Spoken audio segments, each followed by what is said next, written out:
Okay. All right. Oh, good. We're live both places. Okay. Good. Good, good, good. We're live both places. No bullshit tonight. I don't know why it does that. Every now and then it tells me, oh, you're not signed in to Facebook or you're not signed into YouTube. I've got it set up where I remain signed in unless I uncheck the box that says remain signed in at all times. So I don't understand what the hell's going on. It's all your fault.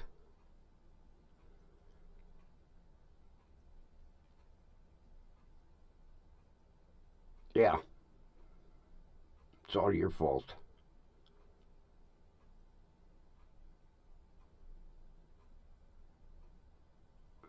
I'm going to have to try to adjust this background tomorrow. I don't know why it looks the way it does.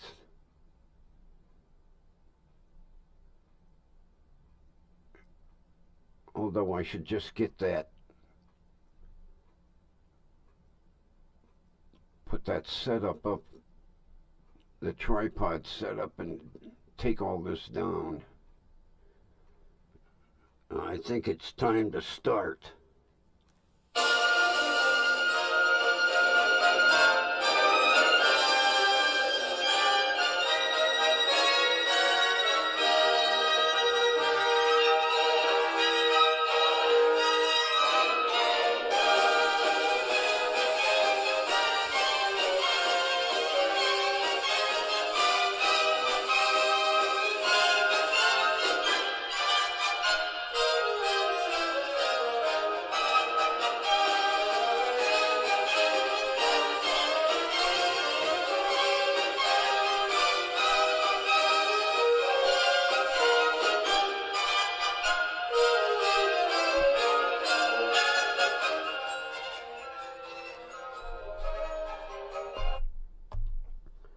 From the WDWL TV Multiplex, with great anticipation, we bring you the pride of the station. The Grumpy Old Man, and who are you again? Oh, the Grumpy Vulture. Oh, you're supposed to take a bow. Oh, okay. Take a bow. Take a bow.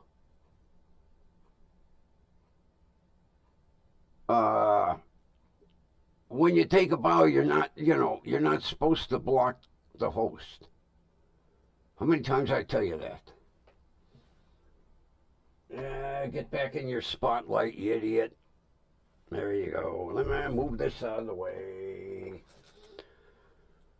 Hey, Kathy, how are ya?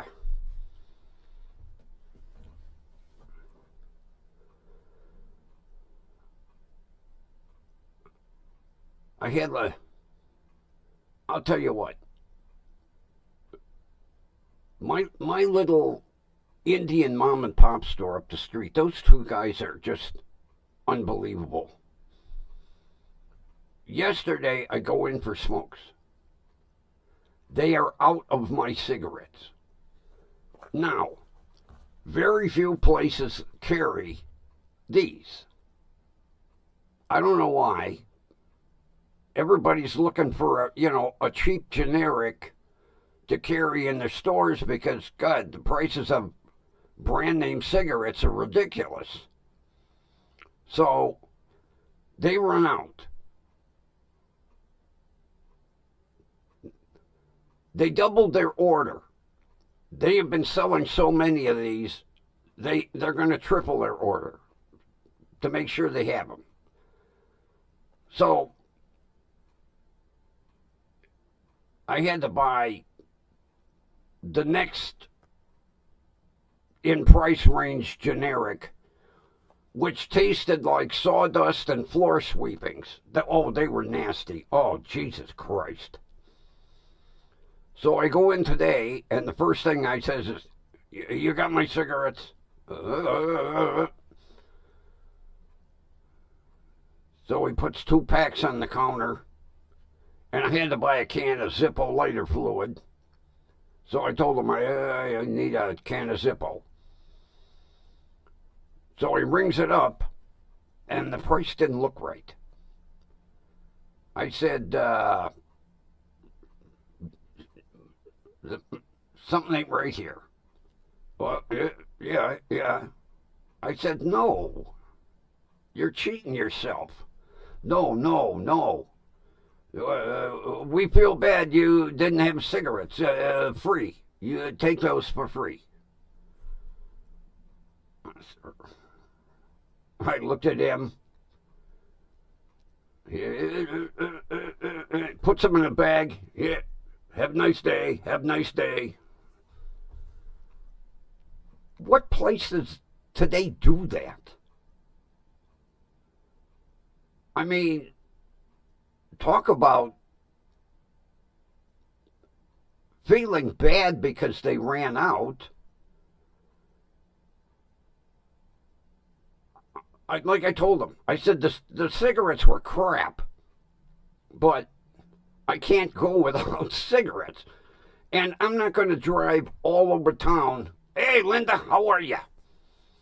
I'm not going to drive all over town looking for another place that carries these cigarettes.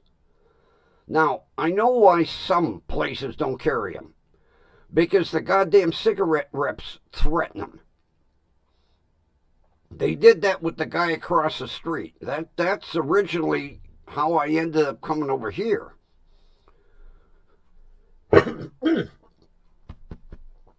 Pardon me. I got a vulture stuck in my throat. I go in one day, and I was like,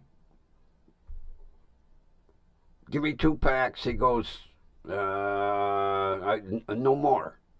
I said, what do you mean, no more? Oh, no, cigarette rep. Oh, I said, what do you mean, the cigarette rep? Oh, she threatened to take away my discount if I carry those cigarettes. I said, really? You own the store. Oh, I no carry, no more. So I went across the street. And I'm doing okay, Linda. Thanks. Thanks for asking. I appreciate that. So I go across the street to the place I go now. I says, do you have... Luckily, I had an empty pack. I said, you got these? Oh, yeah. I said, you have the same cigarette rep? Oh, yeah. I said, let me ask you. Did the cigarette rep threaten you to take away your discount if you carry these? Oh, yeah. And you're carrying them. Oh, he says, I call her boss. I said, oh, good for you. Good for you. I said, the guy across the street, he ain't carrying them no more. He's afraid. Yeah, the cigarette rep is threatening to take their discount away if they carry certain brands of generics. Now, evidently, I don't know if these are competitors to Newport. I can't remember who.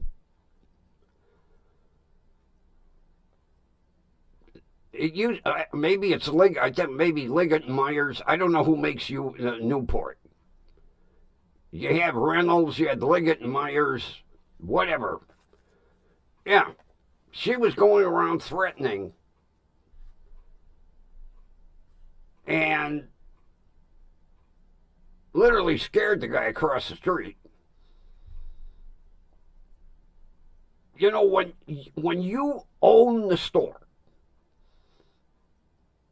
you have the right to carry any product you want. And mainly, the reason she was threatening them is that she wanted to expand the Newport from like 6 rows to 10 rows. Newports are like $12 a pack. Are they selling that well?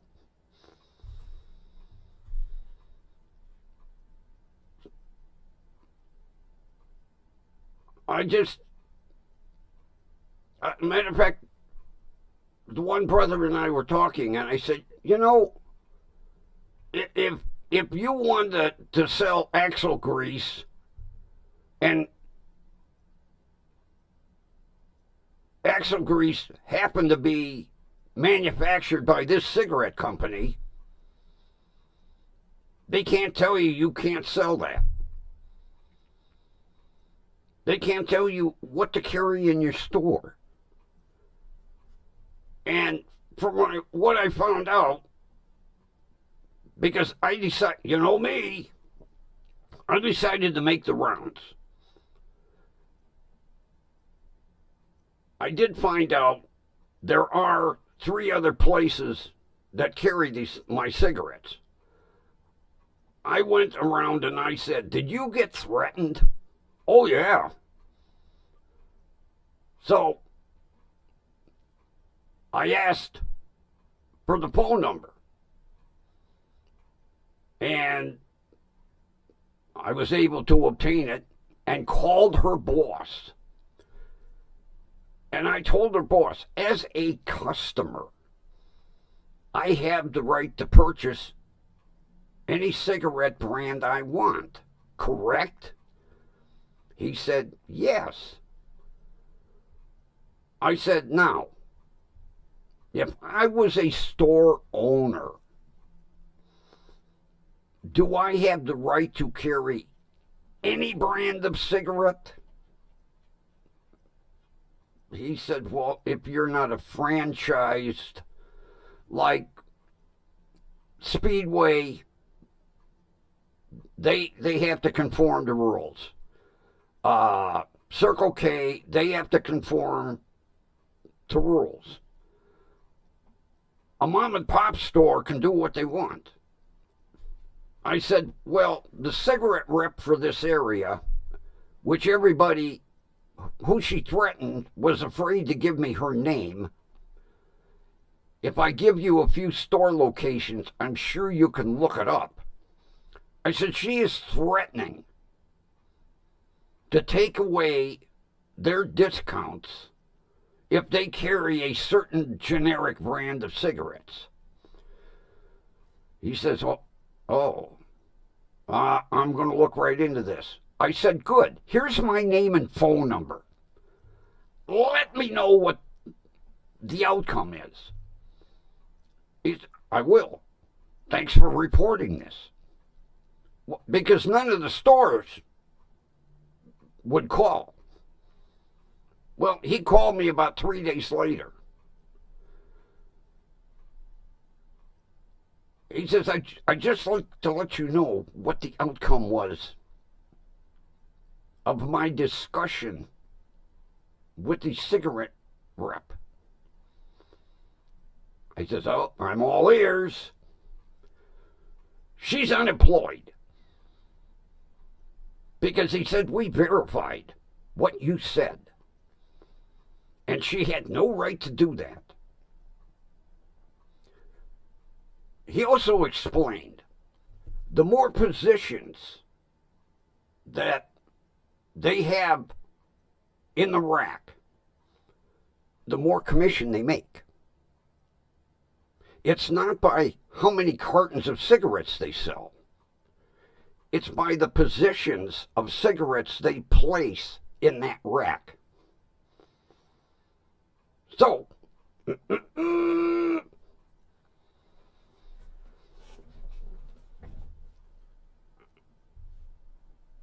unbelievable.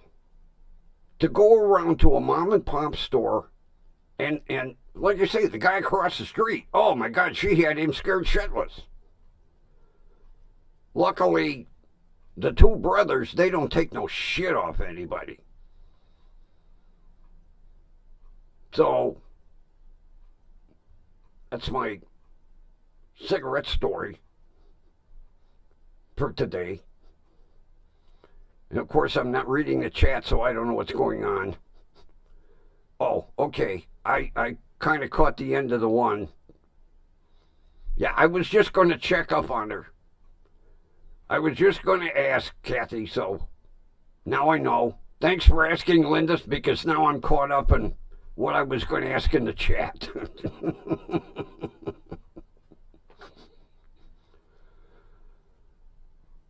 You know, these two guys are the most accommodating.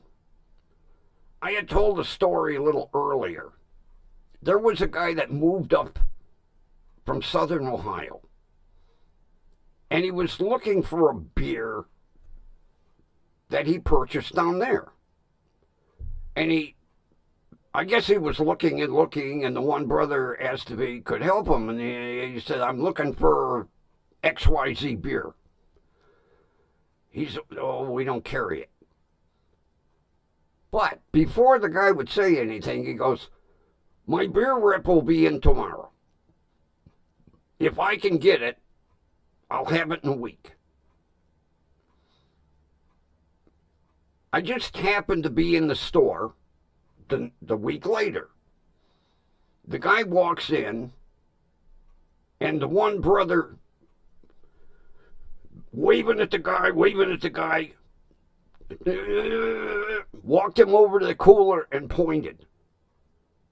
Now, this guy may be the only person drinking that beer. They ordered it for him, and I'm sure they made a permanent customer out of him. Because if he's going to buy this beer there, he's going to buy chips and pretzels and pop and who knows what.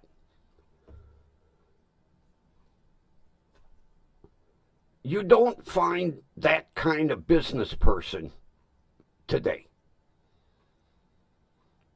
And everybody I know that goes in there, they're just amazed that, first of all, the store, you could eat off the floor. The two wives and the kids are constantly scrubbing and cleaning. The merchandise on the shelves, once a week, they do big sections. They take all the merchandise down, wash the shelves, make sure there's no dust or anything on the merchandise, and put it back up on the shelf.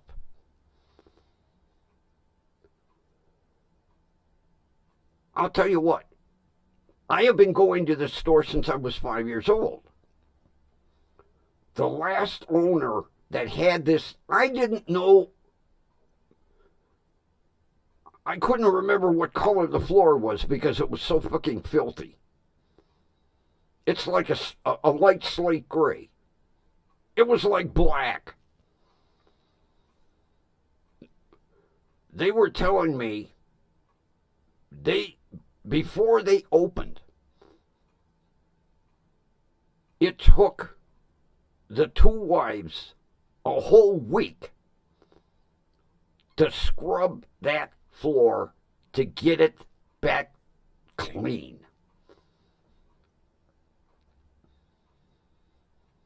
And every time you go in there, and in winter, they have a mop bucket right in the corner.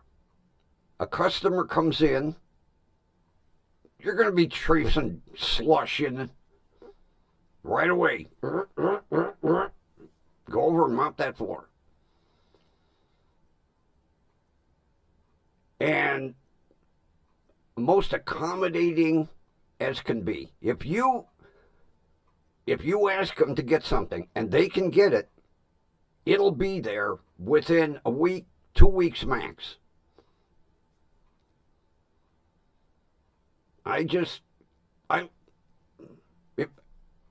love going in there. Not to mention when little Pixie is around. Matter of fact, little Pixie ain't been around lately. I got to find out where the little Pixie is.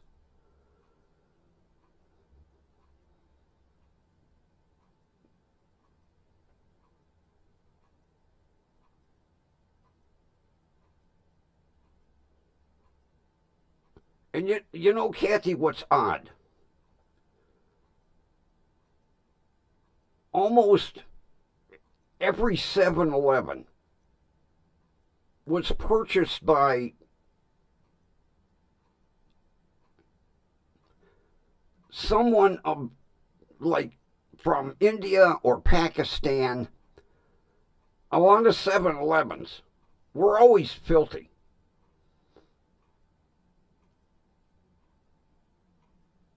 I don't know if this is maybe a different area of India, or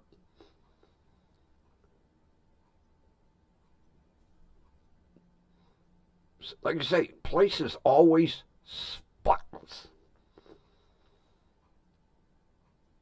And here's another thing.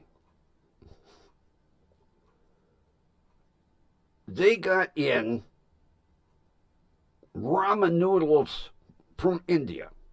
A lot of their stuff comes from India because they send money back to their village.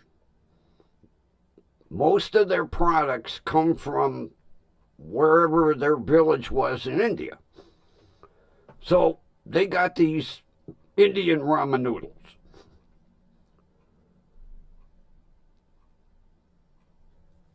Ramen noodles are in what? 6-packs?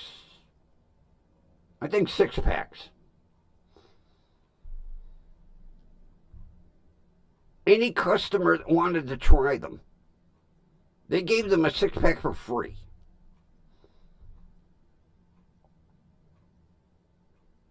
Who does this?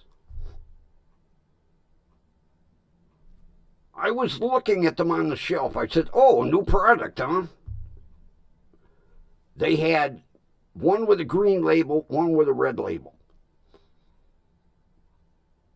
So I'm like, I don't know which one to try first. Well, here, take them both. I said, for free? Oh, yeah, try them. See if you like. That's unheard of today. And it wasn't just me. They had a display in the front of the store. And they would ask customers, you like ramen? You know. Customers say, well, yeah, here, try.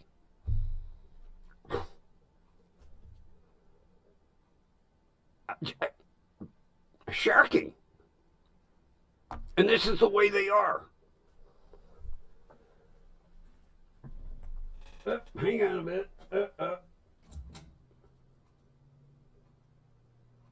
1, 2, 3. Need a little air, a little hot in here.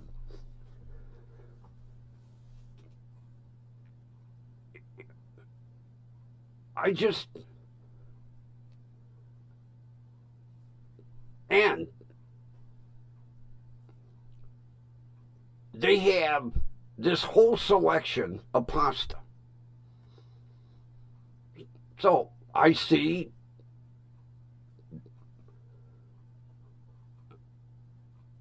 I like the rotini. I think it's rotini, the spirals.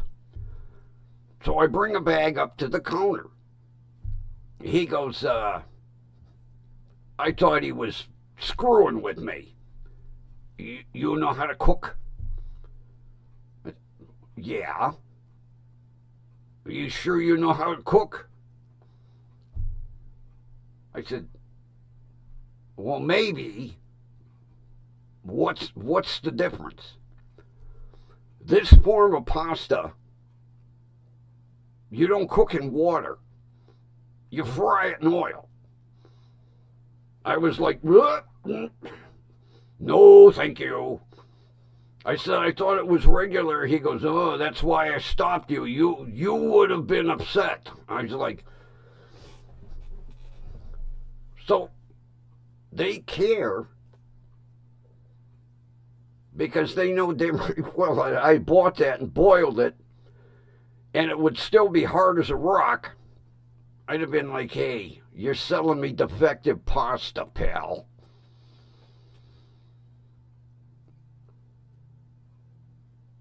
I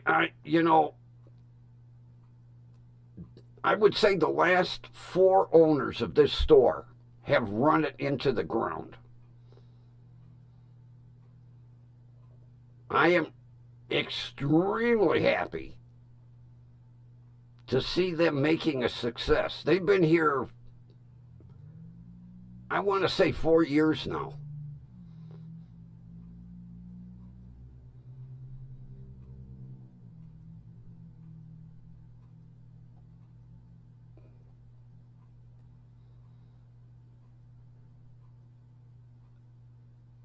Yeah, Linda, it is so. Back in the day growing up, in this neighborhood alone, almost on every goddamn corner was a mom and pop store. We had these two across the street from one another. You go down across the street from the elementary school, there's a mom and pop store. Just before, a block before you get to the elementary school, used to be a mom and pop store. You go 2 more blocks up, 3 more blocks up, a failed mom and pop store. You drive through this neighborhood, and it's sad to see how many of the mom and pop stores no longer exist. Perfect example, corner of my street. My aunt and uncle had a mom and pop store.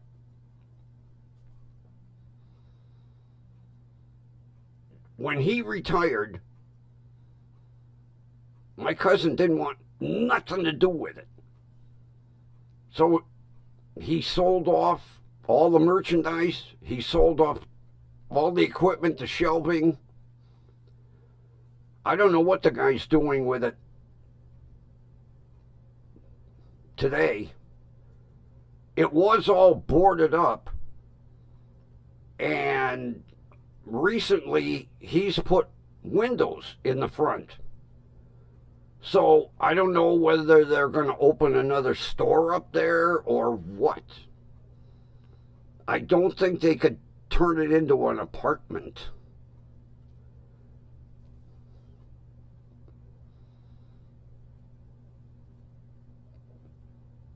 And I know several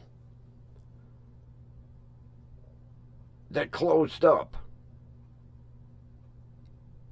Didn't have anybody that wanted to take it over or buy it. I guess maybe they kind of foresaw the economy blowing the little mom and pop stores out. And I'll tell you what, self-serve killed several of the mom and pop gas stations around here. Because people didn't want to bother, because the self-serve stations got cheaper.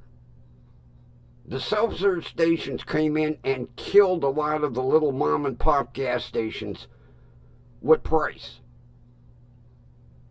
And it's sad. You had the one that was like 2 blocks over. You pull in, drive over the strip in the driveway, ding ding, guy come running out, pump your gas, check your water, oil, wash your fluid, check the air in your tires, wash your windshield. Now, I know one of the eastern states, I don't know if it's Vermont, one of the eastern states, up in the corner up there. The governor passed special legislation. No self-serve. Because he said, we're not putting a bunch of people out of work. Every gas station is like back in the day. A guy comes out, pumps your gas, washes your windshield. Yeah, the governor had special legislation passed that said, no, we will not have self-serve in this state. No way. I'm going to have to ask my cousin up in Rhode Island which, because it's not Rhode Island. I know that.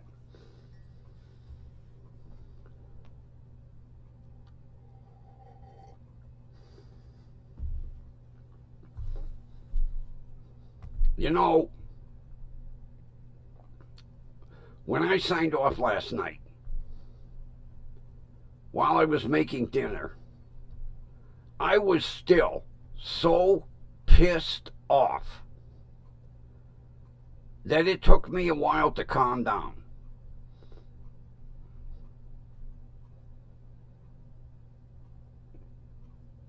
And I laid in bed thinking, how many million YouTube channels are there? 3, 4, 5 million? There's YouTube channels all over the world. 10 million? 50? I don't know if YouTube publishes it. How many channels there are. And for those two assholes to come in here and fucking troll me, it just utterly pissed me off to no end. Of all the goddamn places they come in here and fuck with me, it just goes to show how evidently they had no education,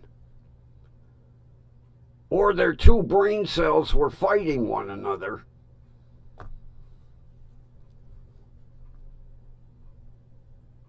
It just,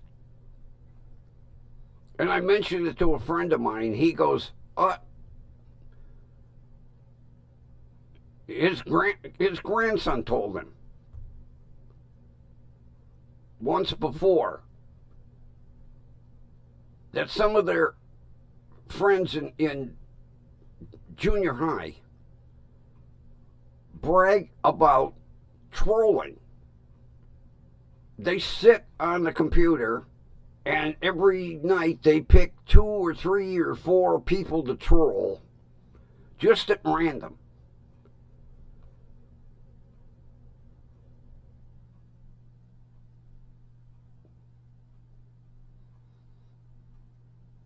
Oh, thanks to Kathy. She blocked them. Before you popped in, there were 2 assholes in here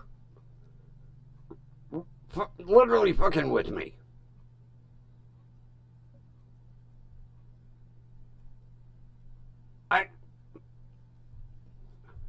I'm trying to think, what the hell was I talking about?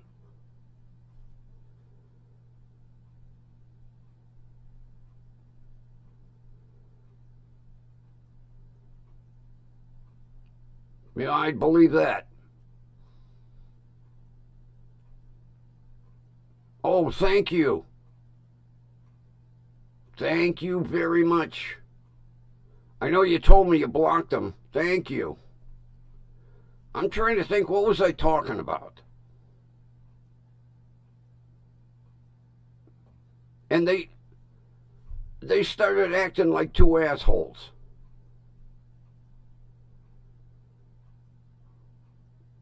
Without having a topic every night, you know, it goes all over the place. I can't remember what the hell.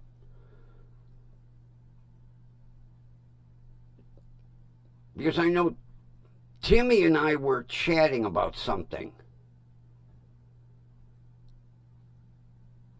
And they I don't even remember what they said, but they were aggravating the hell out of me. Because I'm sitting there looking at the chat going, I don't recognize those names. And then they started with the stupid shit. I wish I could remember what the hell I was talking about. It would kind of bring back what the hell they were replying or asking.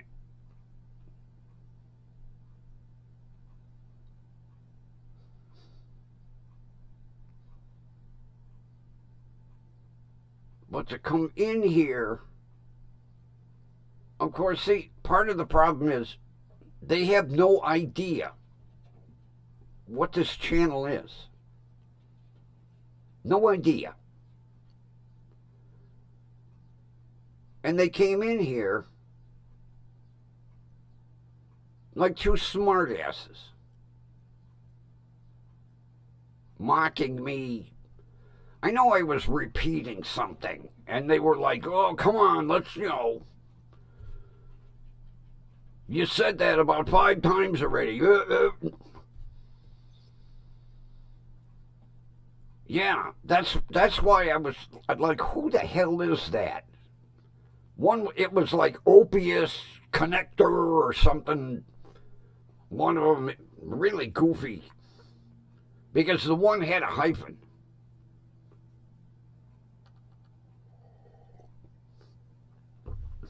Like ass hyphen hole, Oh, God.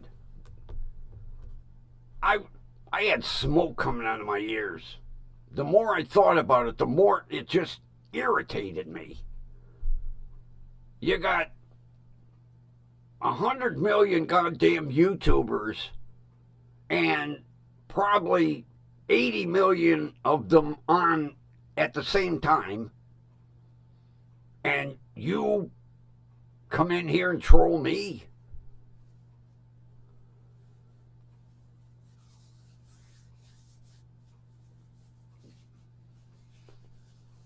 I'm glad you reported him, Kathy. I appreciate that.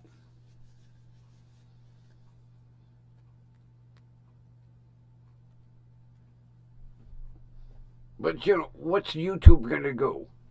Don't do that no more. YouTube don't do shit.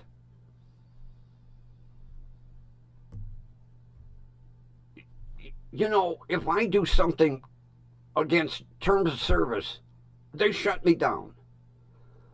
A troll can come in and screw with somebody, and they don't do a damn thing. I've yet to hear anybody mention that trollers get shut down. But let me say something that offends their terms of service, and that, you're done.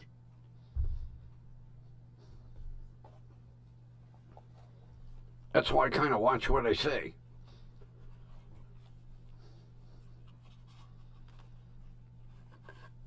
Heaven forbid I offend YouTube.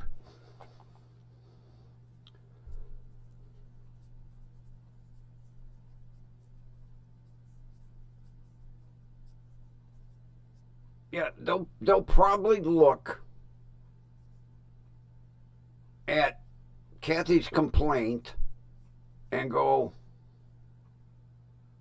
oh, it only happened once. They won't monitor them. You can't even call YouTube. YouTube it is like this celestial being. They don't have a phone number anywhere. I've tried to find one. You email them, and maybe you'll get an answer in a year. Talk about a well-hidden background. You can't talk to anybody because you can't call them. They only have an email address that maybe they might respond to.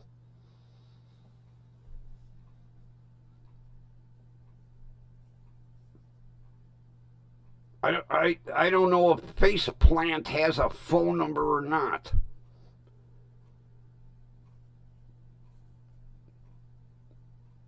But I know I have yet to find a phone number for YouTube. And it's getting worse. You can't find phone numbers for corporations anymore like you used to. This is bullshit. If you have a website, then there should be a phone number where you can talk to a live person. But nowadays you can't even talk to a live person because that goddamn AI answering machines everybody's got.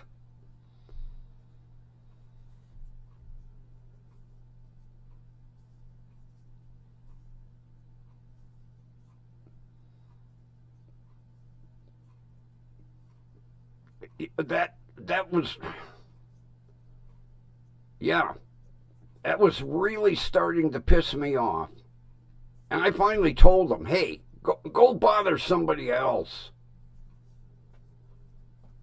And then they disappeared, and I thought they listened to me, and good old Kathy blocked the bastards.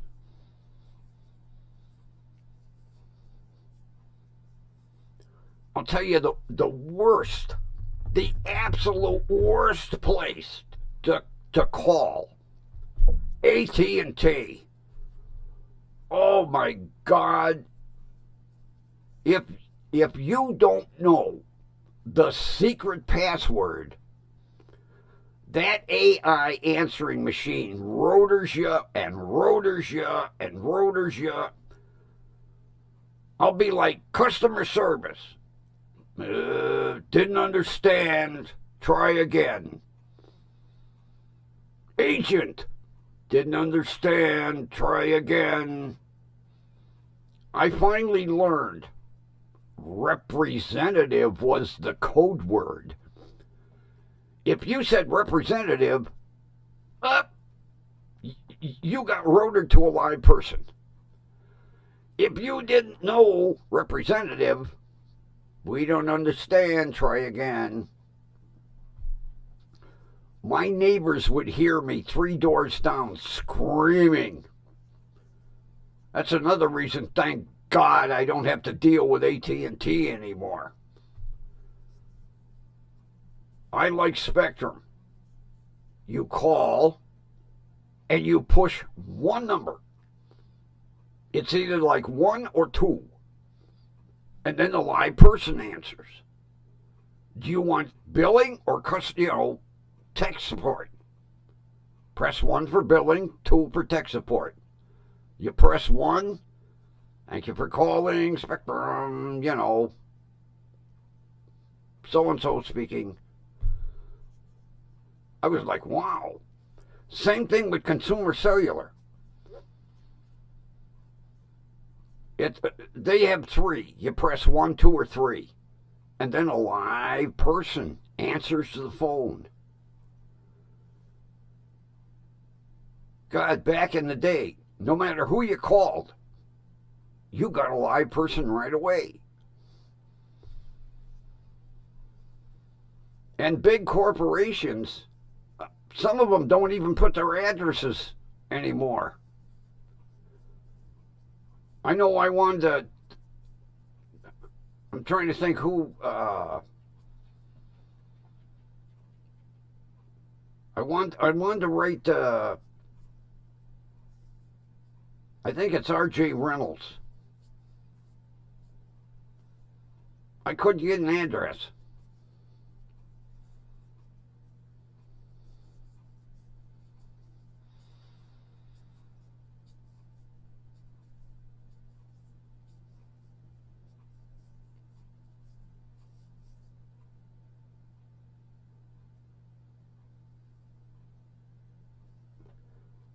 Okay, who's got the comment? Damn it went by too fast for me to frickin' read it.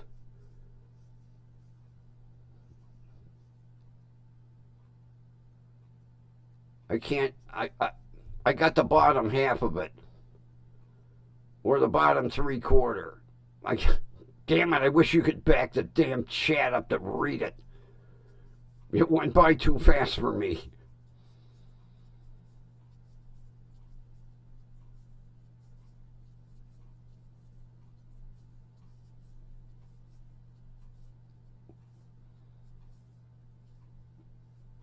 Now, when you call Boost Mobile, does a live person answer right away, or is it like press 1 for billing, press 1 for tech support? I know very few places have operators anymore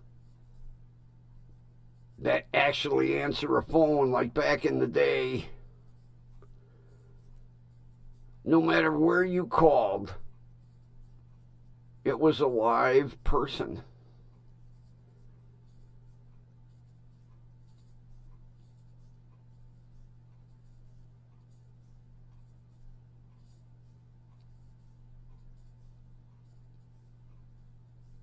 It's like the AT&T building up the street used to have 1, 2, 3 floors. 1, 2, 3. Yeah, 3 floors. The whole floor was nothing but operators. Of course, that's when they'd plug one line in. Hello, thank you for calling AT. Oh, hold on. And then they plug the other plug in.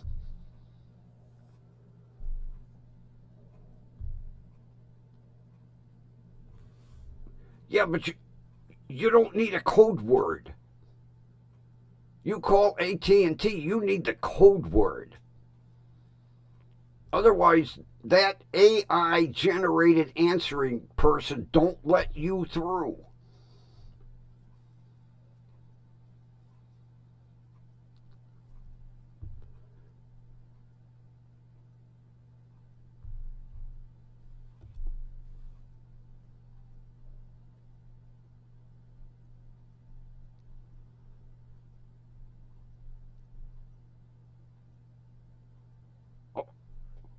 Really?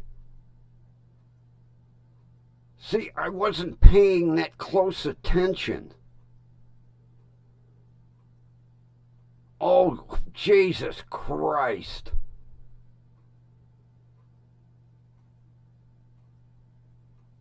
When they started to piss me off, I was just ignoring them. I didn't really pay that close attention. That's fucking disgusting.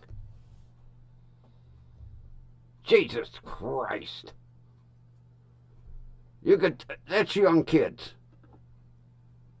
Young, uneducated kids.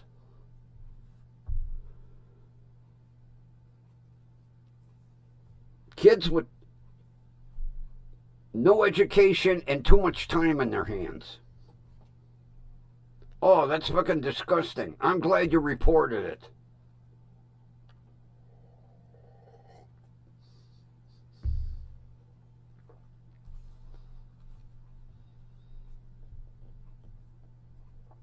I remember back in the day, PBX, remember the old PBX? My aunt worked. Well, it was Ohio Bell before AT&T ate everybody up. She was a PBX operator. And I remember one day she let me come in the building. And it was just row after row after row after row of women sitting there answering. because that was before touch tone and computerized calling where they put your calls through. But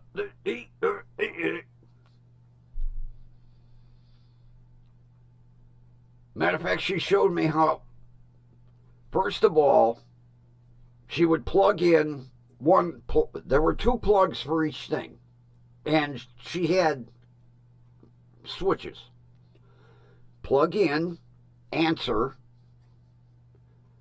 and then she would take the second plug and gently tap where it plugged in.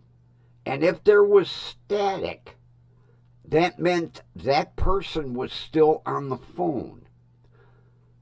So she would keep that plug, she'd pull it out and basically like just drop it over the edge of the counter. And then like every 10-15 seconds, she would test. And then when there was no static, she would tell the person, hold on please, then put it through, throw the switch. She was done with that. But there were like hundreds of these plugs at each station. PBX machines were neat. Matter of fact, when she retired, she gave me her headset, which I lost. Pissed me off. Oh, God, yeah. Lily Tomlin, the PBX operator. 1 ringy-dingy, 2 ringy-dingy. Oh, I loved her. Ruth Buzzy. She just passed recently, I think. I think I read something that she passed recently. Good old Ruth Buzzy.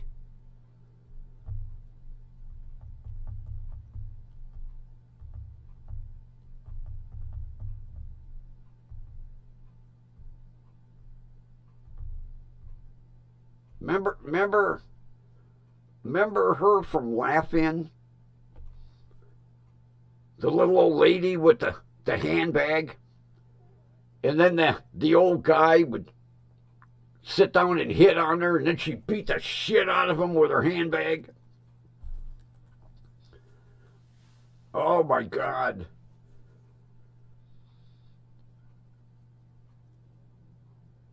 And then, you know, Rowan and Martin. Rowan and Martin's Laugh-In.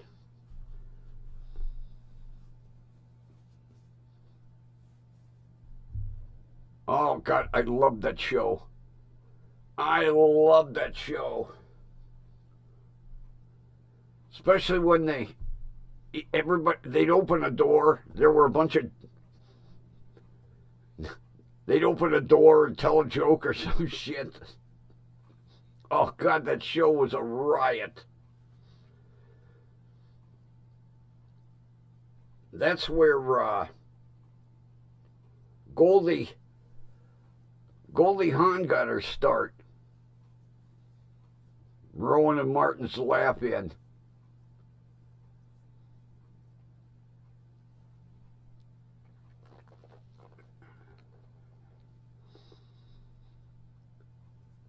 Although, who remembers the Gong Show?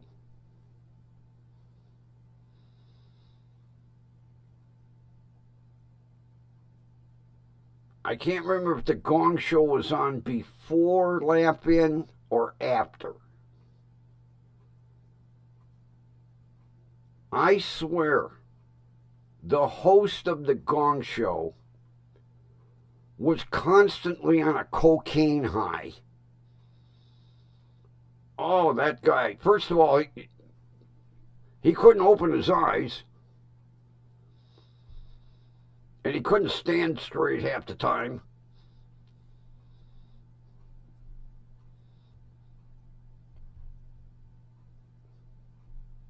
And then the original Saturday Night Live crew with Lorraine Newman, Gilda Radner,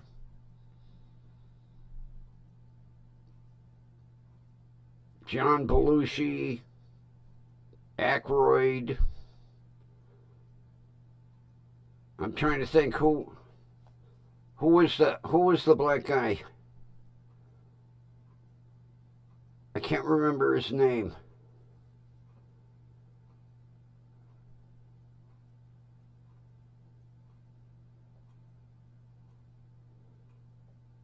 Wasn't he an asshole though, Kathy?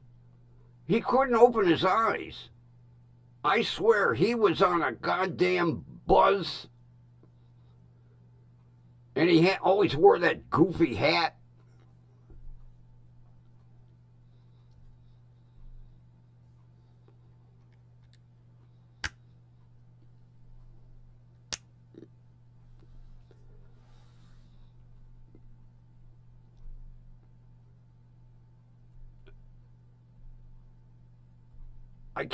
Now, I don't watch Saturday Night Live, but I saw something where Lorraine Newman did a cameo. I didn't recognize her. Of course, it's been a few years. The original group was the best. Of course, most of them were high. With good old Gilda Radner, Aykroyd, Belushi. Oh, I used to love when they cheeseburger, no fries, chips, no Coke, Pepsi. Guy'd come in the store, I'll have a ham sandwich. No ham sandwich, cheeseburger. Okay, I'll have some fries. No fries, chips. All right, I'll have a Coke. No Coke, Pepsi. Then he'd stand at the front counter and yell back to Belushi, cheeseburger, cheeseburger, cheeseburger, cheeseburger. Belushi'd be like, yeah, cheeseburger, cheeseburger. And the cone heads. God, I love the cone heads. We're from France. Yeah. Oh, God. But after those, and Jane Curtin. Jane, you ignorant slut. But once the original crew was gone, I quit watching Saturday Night Live because it sucked. I tried watching it recently. It sucked.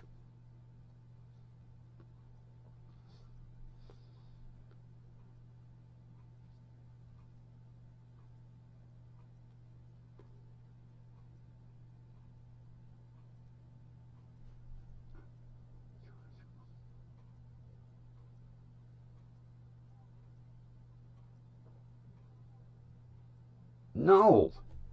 I remember George Gobel.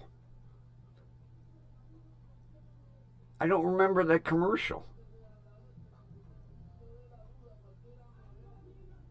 Or maybe I'm too old to...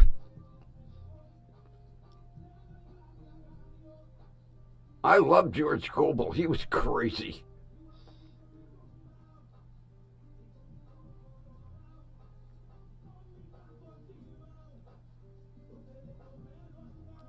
I'm trying to think what the hell the comedian's name. Remember he used to do My Name, Jose Jimenez? The hell was his name?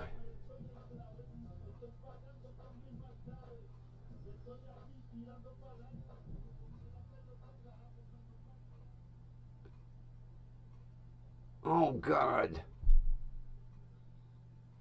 That was his punchline. My name, Jose Jimenez.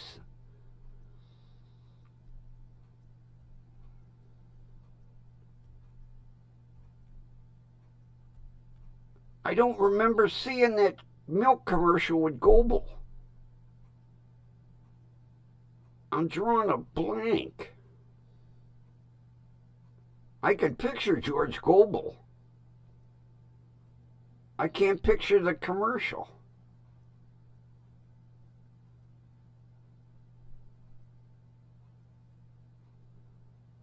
Although, you know, you can go in on YouTube and watch commercials from the 40s, 50s, 60s.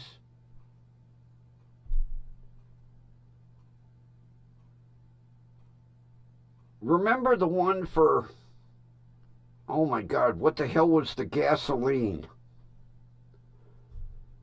And it was people scooting along the pavement. They weren't in a car, but it was a gasoline commercial. I saw it recently on YouTube.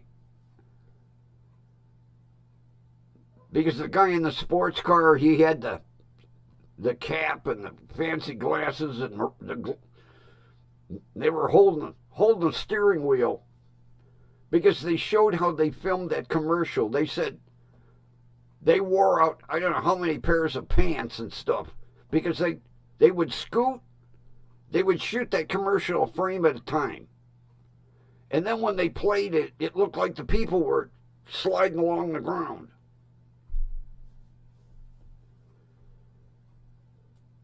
It was one of the first commercials they ever shot one frame at a time. And that commercial was hilarious. And it was for some gasoline. I can't remember what gas it was. I want to say Tiger in your tank. What the hell was Tiger in your tank gas? I don't remember if that was the gas or not. And then Clara Peller. Who remembers Clara Peller?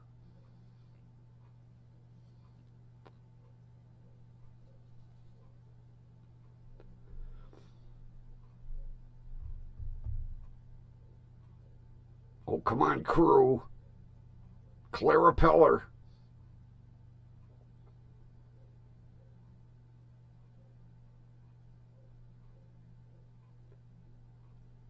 Man, I stumped you. No gargling. No gargling. Not fair. Clara Peller. Come on. Get the brain cells going. No cheating.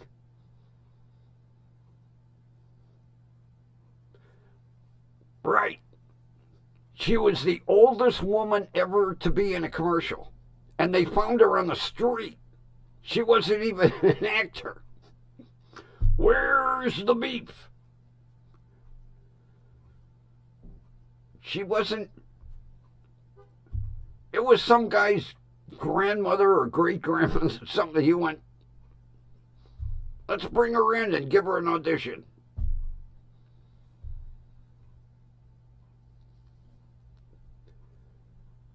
Yeah, it was some guy's grandmother. They were looking for a gimmick. And they said, you know, let's bring her in. And they loved her. Where's the beef?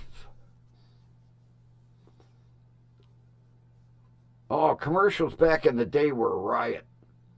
I used to love the Hertz commercial. Let Hertz put you in the driver's seat. The guy drop in.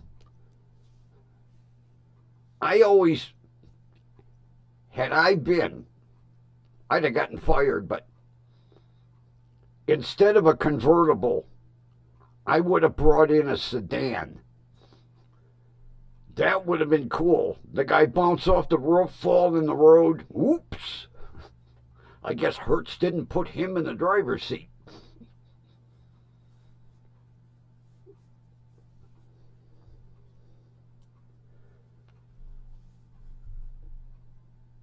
Remember Roll On Big O? And I'm not talking about Orenthal. Roll on, Big O.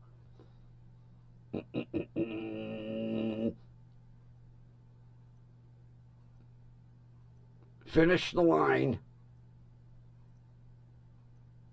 Roll on, Big O. Somebody finish it. No gargling.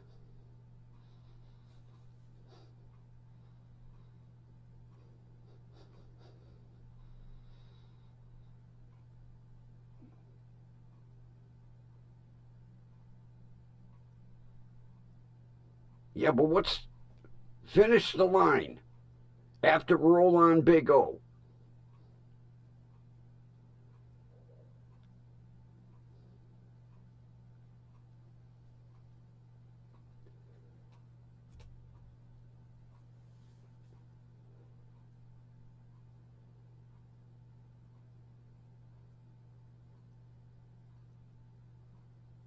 Oh, I stumped you. Roll on, Big O. Get that juice up to Lawson's in 40 hours. One man sleeps while the other man drives. I can't remember the rest of it.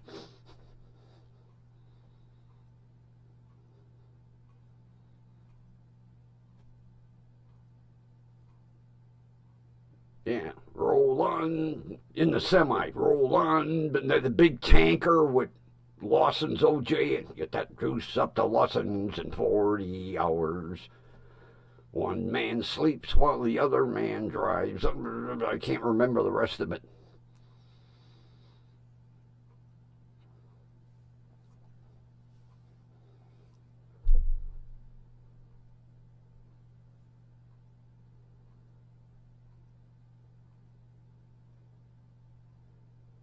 I'm trying to think some of the other commercials.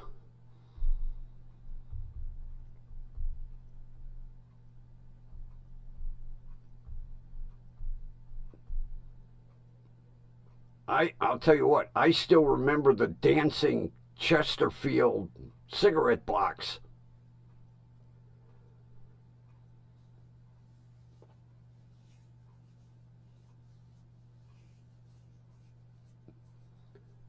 You know, I used to be able to sing that goddamn commercial from beginning to end, and I can't.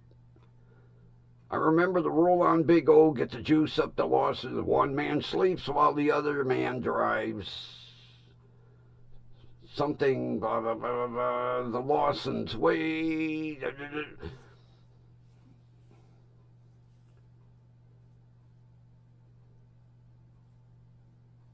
Oh, yeah, the Tootsie Pop hole. Yeah.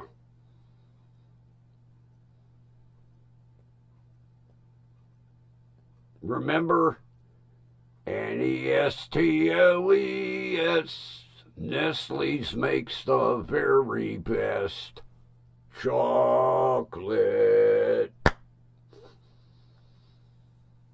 What was it, Farfel? The dog? Farfel would sing that? Or do the chocolate. Commercials were fun back in the day. Choo Choo Charlie. Remember Choo Choo Charlie? Good and plenty. Choo Choo Charlie. Good and plenty. Good and plenty. Good and plenty. Man, I'm going back to my childhood with those. Oh, yes. My baloney has a first name. It's Oscar. My baloney has a second name. It's Mayer.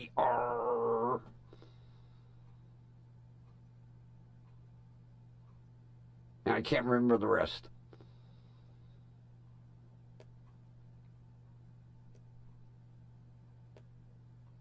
I can't remember the rest.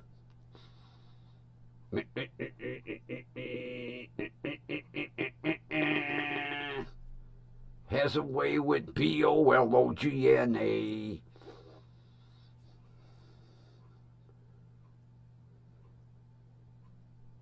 Yeah, good and plenty. Choo Choo Charlie.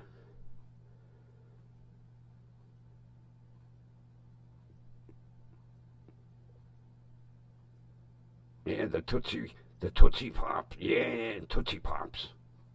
I used to love Tootsie Pops.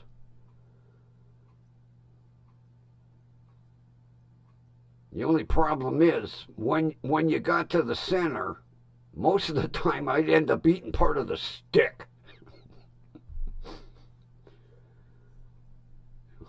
I ate a lot of paper back in my day.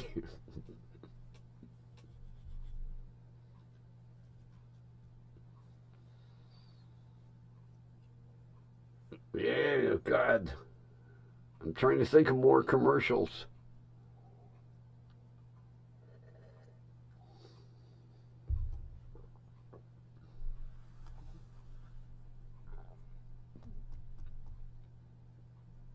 The candy commercials.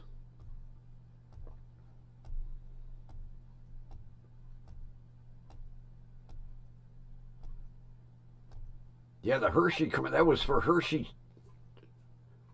chocolate syrup.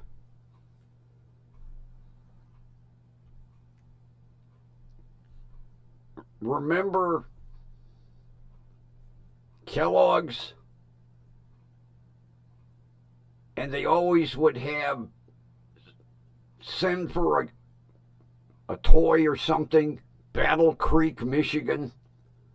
I always used to envision like a giant castle up in Battle Creek, Michigan that said Kellogg's on it. Because back in the day, that's all you ever heard. Kellogg's, Battle Creek, Michigan. Then they moved their corporate office, but they still have the office in Battle Creek. It's just not the factory.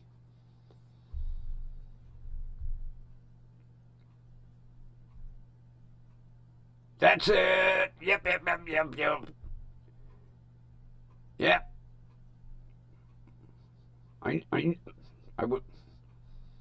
I had the first part. And the BOLOGNA. That little kid sitting there eating a bologna sandwich.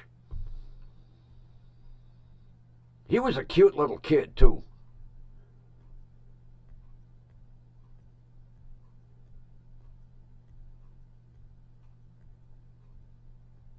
I would love to see a show just running the commercials that we grew up with.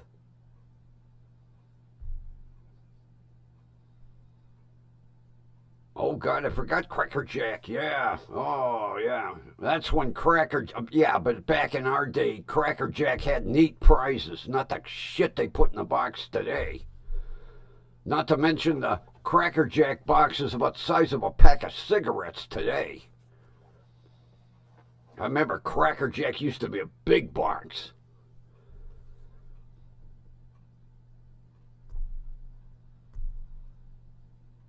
I used to love the peanuts.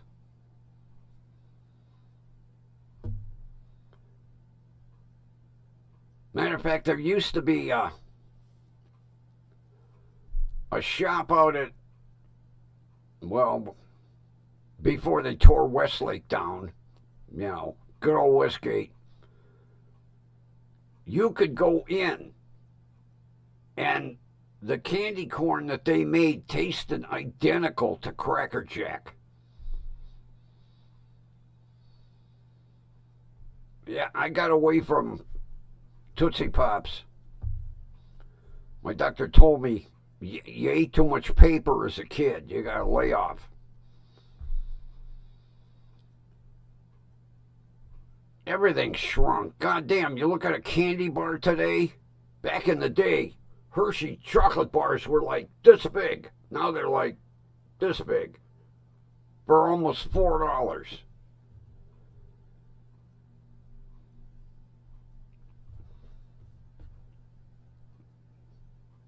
Okay, bear with me a minute.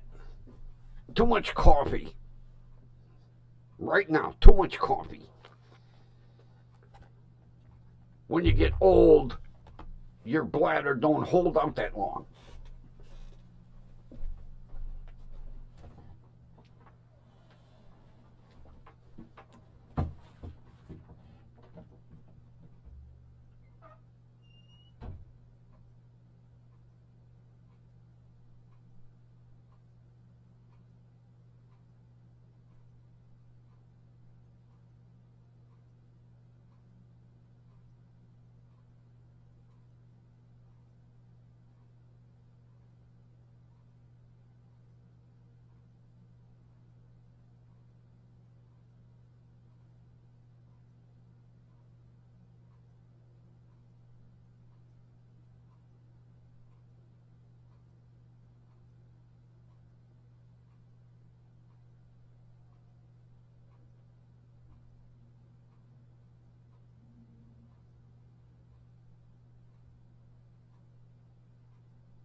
Tonight, that was my fault.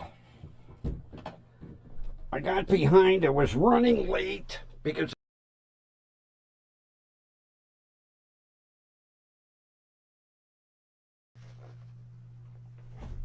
as a matter of fact, where'd Sherry go?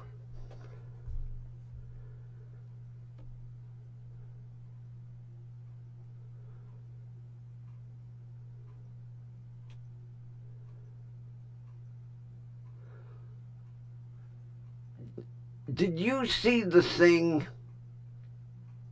It was a couple weeks ago. They were talking, I can't remember whether it was Good Morning America, one of the morning shows, about the difference between Kellogg's Kellogg's cereal made in the U.S. versus made overseas.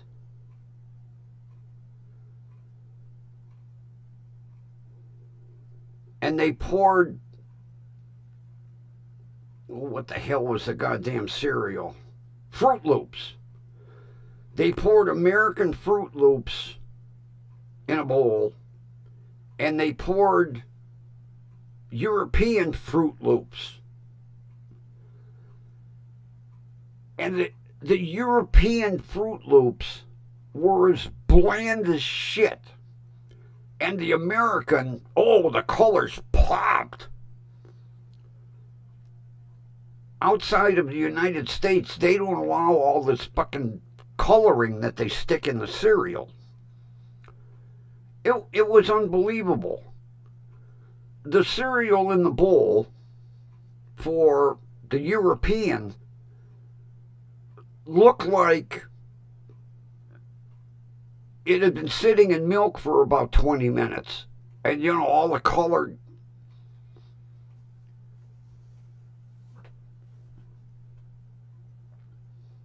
And then I spotted something that with these goddamn tariffs, the chicken farmers are getting pissed off because they won't be able to ship their chicken feet to China because the Chinese love chicken feet. Blah! I never knew that. I always thought they just maybe ground up the chicken feet and put them in dog food or something. No! They shipped them to China. And then they showed snack packs that you would buy like at 7-Eleven. Chicken feet. Holy Christ. Yeah, the chicken farmers are getting pissed off because it'll be too expensive to ship chicken feet to China. And then for them to show it. Yeah. You know, like we walk in to get a bag of chips. Over there they walk in to get a bag of chicken feet.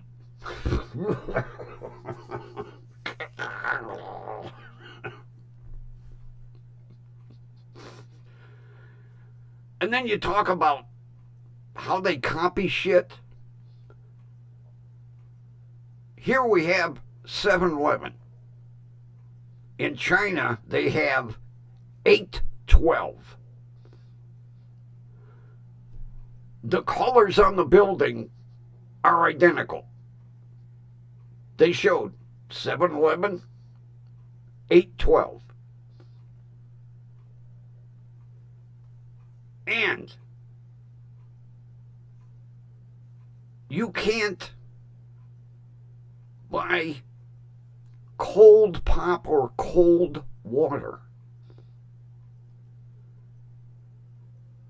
You won't find a pop cooler over in China like at the 812 with cold pop or cold water. They don't believe in drinking cold water.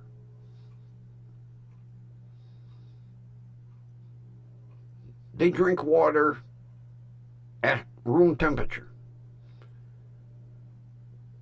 They drink pop at room temperature.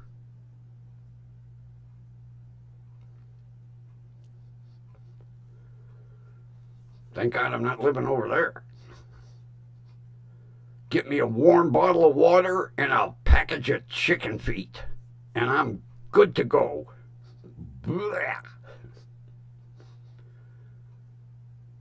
And they have regular chicken feet, spicy chicken feet, and hot chicken feet. Mmm.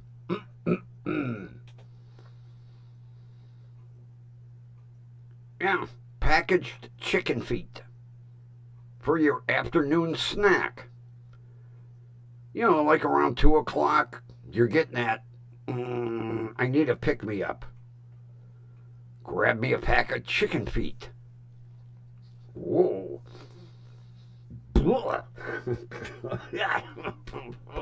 Oh, God.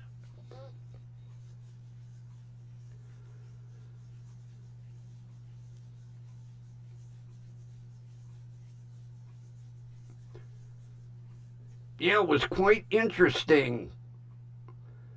Any of the cereals here that have the vibrant colors, nowhere else in the world. Because we put in, let's put a little red dye number 7 in and yellow dye number 12, and not overseas.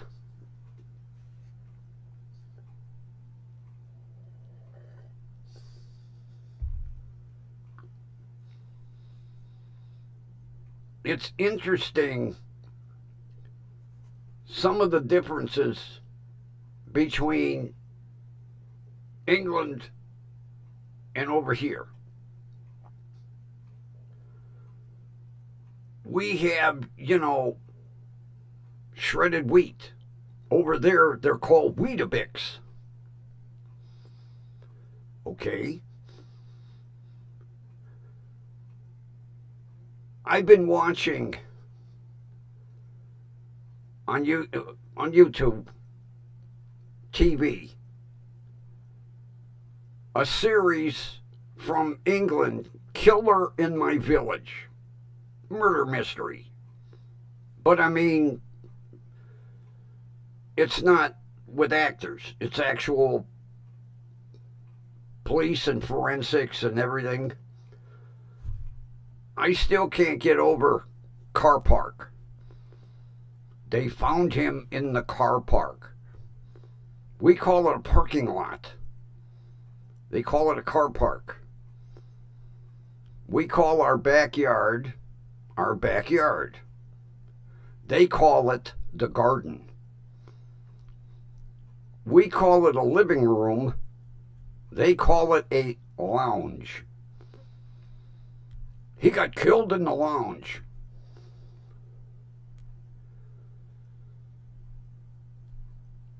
Oh, I love white rice. Matter of fact, I have 2 rice steamers. I don't care for yellow rice. I don't care for brown rice. But I'll tell you what, when I get a taste for it, I'll eat white rice by the bucketful.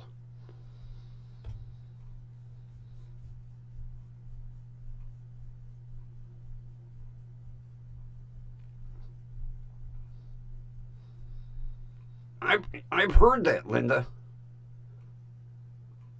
How do we cook rice? We either boil it on the stove or do it in a steamer. Over the Philippines, they got 457 different ways to cook rice. Yeah, I heard that before. Although they aren't big on white rice. They yellow and brown, but they're not big on white rice over there.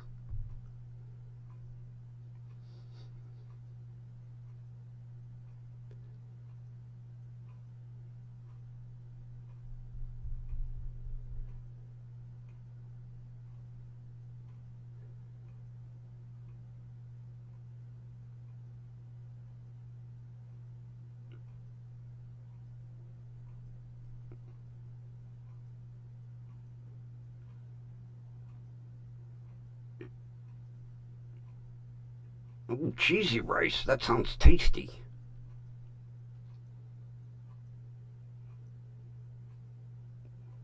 You make it like macaroni and cheese, but you use rice instead?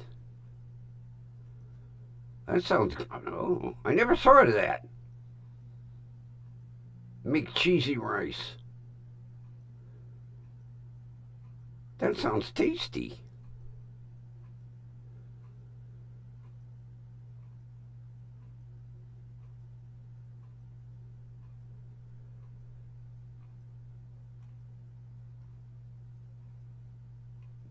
Well, you know, over here, we call, like if we make pickled pig's feet, we call them pickled pig's feet. Everywhere else, they call them trotters. I don't know why they don't say pig's feet. They're trotters. Oh, now broccoli cheese. Oh, yeah. I could eat that by a bowlful.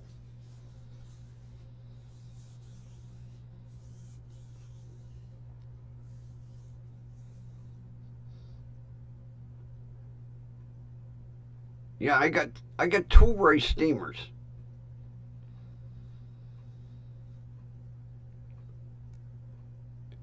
But I have to have a taste for rice.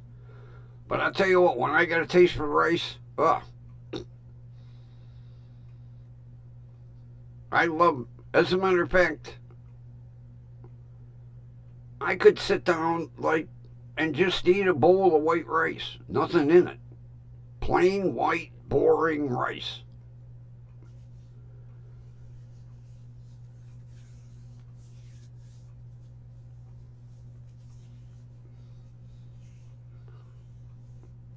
Oh my God, how could somebody not like cheese?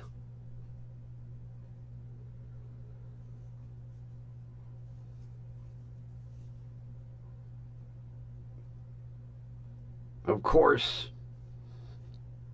I was raised on cheese. Every Saturday, Grandpa would take me to the market, the good old West Side Market, and even though I went every Saturday, they played the game.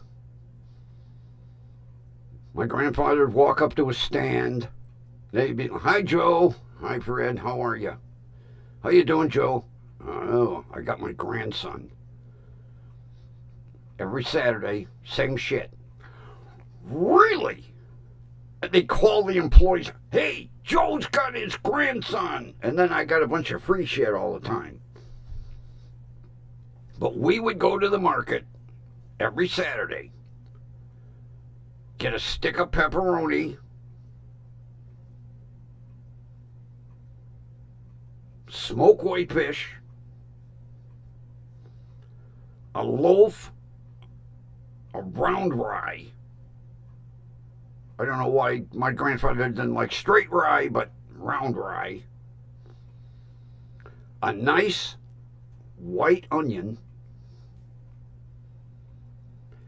and a big chunk of Limburger cheese. And then we would come home from the market and piss my grandmother off. Because, first of all, no plates. We would spread the butcher paper out on the table. Then, Grandpa would slice up some pepperoni, put some in front of me, he'd take some. chunk of smoked whitefish, slice that rye bread, slice the onion, and then a nice chunk of Limburger cheese on top. And you had to eat it in order. First, some pepperoni,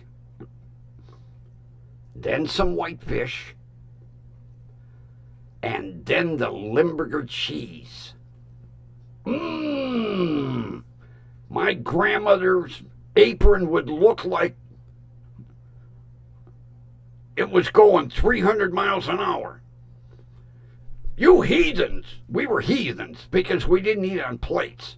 You're stinking up the house. Oh, she'd open all the windows, be fanning us with her apron every Saturday. Every single Saturday. And that shit you see in the supermarket, Moose brand Limburger cheese in a jar, that ain't real Limburger cheese.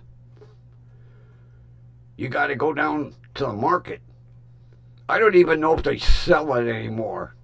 I haven't seen real Limburger cheese in years. But at 6 years old, and that's the way: rye bread, slice of onion, and Limburger.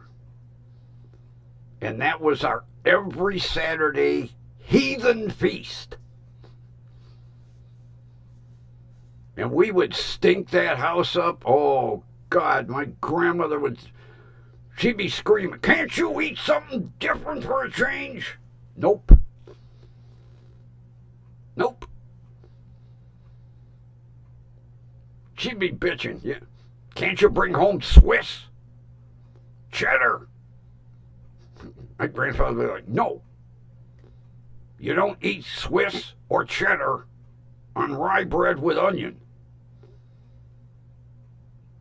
It's rye bread, onion, and Limburger." And we'd eat with our hands, which would piss her off even more. Heathens. You heathens. Yep.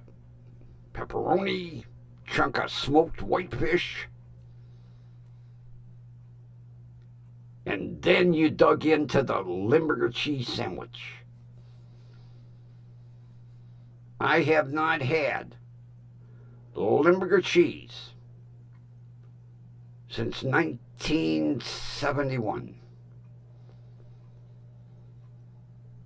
Because that's when Grandpa passed. That was a dark day in my life. And it just wasn't the same anymore. It wasn't the same. Although, like I say, I'm going to have to make a trip to the West Side Market and see if the cheese stand has authentic Limburger.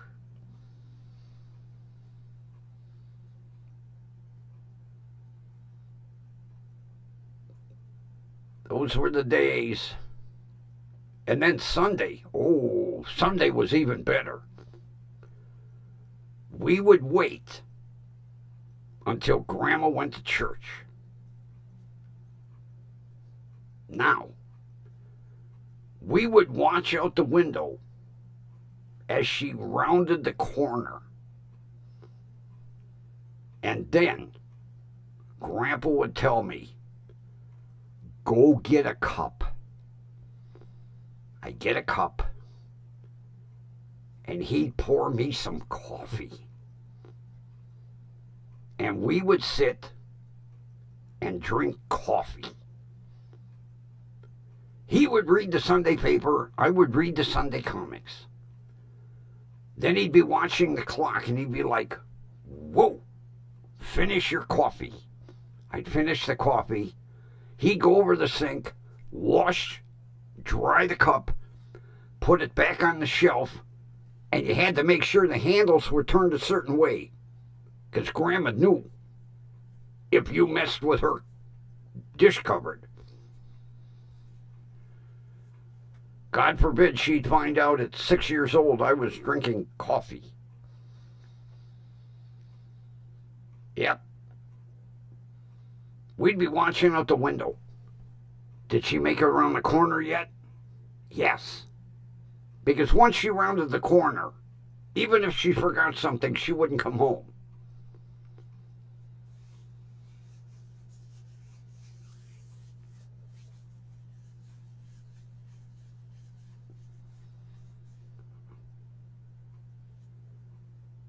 Did Sherry leave us? I think she did. I wanted to ask her something about the hospital. I'll have to catch her tomorrow. Pardon me, I know this is tacky. My damn nose has been running today for something. I hope I'm not getting a cold. God damn. Last thing I need.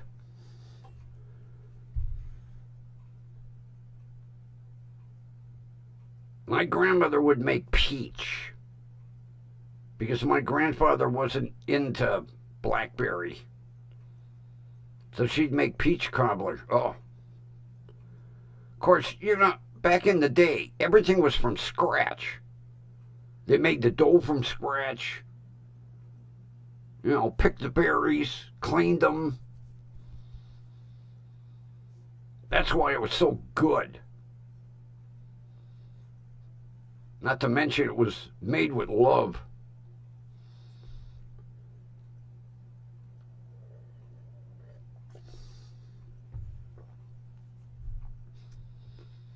I remember, well, yeah, it could be.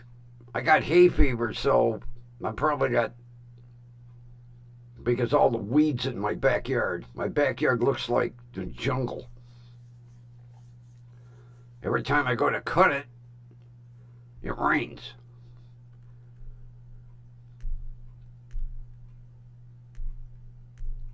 I'll tell you what, for the longest time,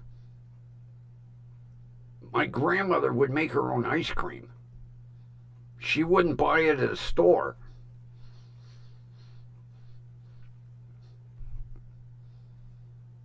And you know, the amazing thing is, you take, and you would, you know, you would put the ice cream mixture, rock salt, ice and rock salt, and then crank that goddamn machine.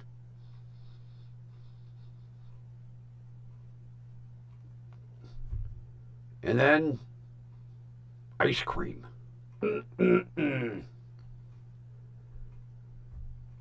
Oh, in the fall, Linda, I have it nasty. And I don't take no fucking medication. I just tough it out. I've had hay fever since I was a little kid.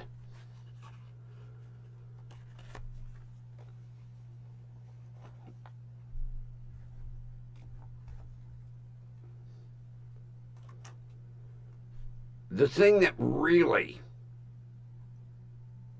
pisses me off about having goddamn hay fever, waking up in the morning and have to pry your eyes open.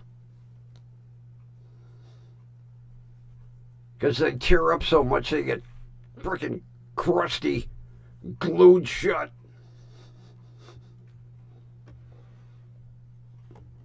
Oh, here we go.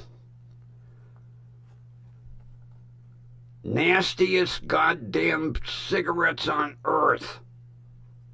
They taste like sawdust and floor sweepings. Montego.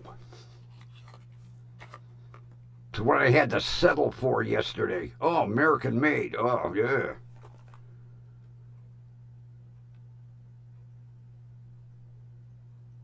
Oh, Liggett. They're made by Liggett and Myers. Liggett Group. Mebane, North Carolina. Mebane. Mebane? They even got, oh, Jesus Christ, they have an 800 number. Unfrickin' real. You can actually call Liggett and bitch about these cigarettes. Huh, good, tomorrow morning. Phone call to Liggett Group. Tell them how nasty these things are. American made. Yeah, right.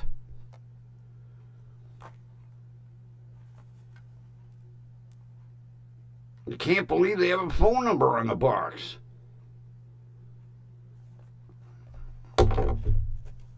Let me look at my LD, see if there's a phone number on the box.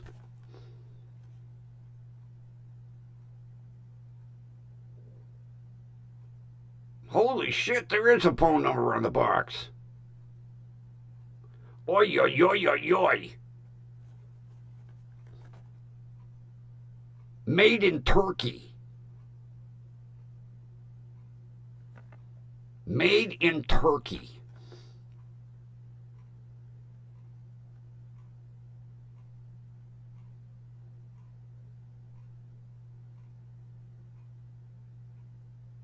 Unbelievable. Made in Turkey. Made in Turkey, and they smoke better, and they have better flavor than fucking Made in America by Liggett Group. Liggett. Used to be Liggett and Myers, because that's where L&M came from. Liggett and Myers. Now it's just Liggett. Poor old Myers got the short end of the stick here.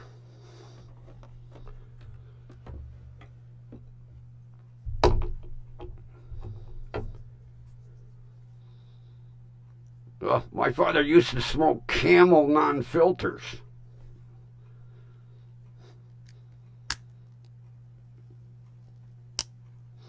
Speaking of Camels, cute story. I had a friend, he always smoked Winston Hundreds.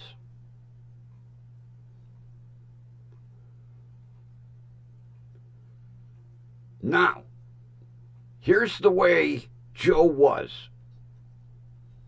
Joe always had a pack of Camel non-filters in his other shirt pocket. If somebody asks to bum a cigarette, thinking you're going to get a Winston full flavor 100, no.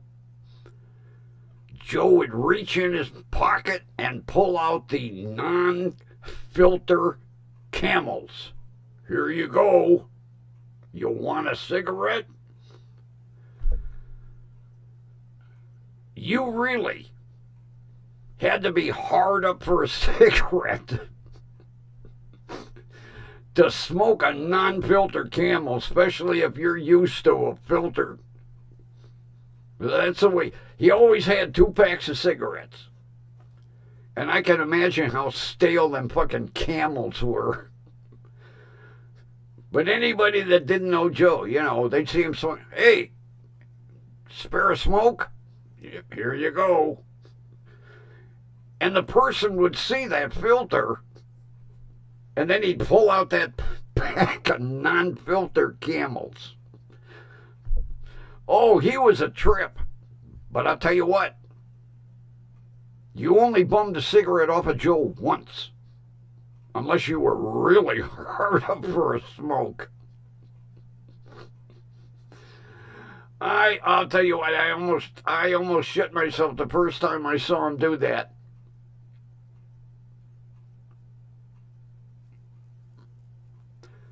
Joe was taking his break, having a cigarette.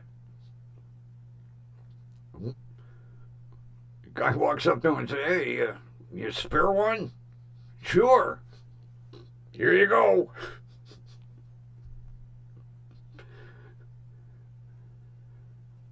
He was unbelievable. He was a trip. And I can imagine how stale them goddamn Camels were.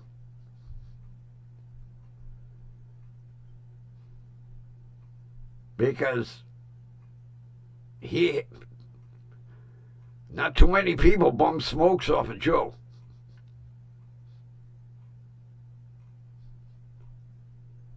Yeah, my father smoked non-filter Camels.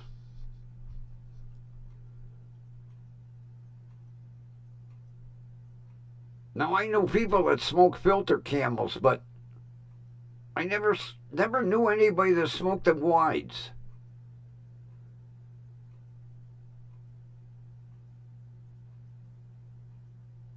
Although it's a gimmick. It's a gimmick cigarette.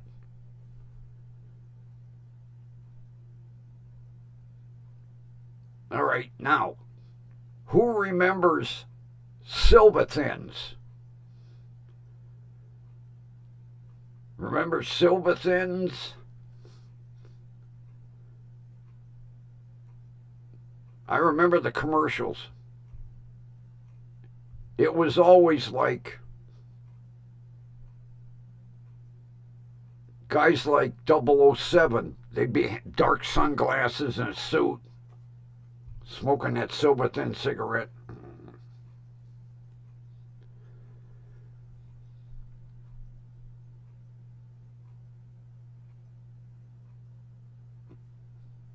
Oh God,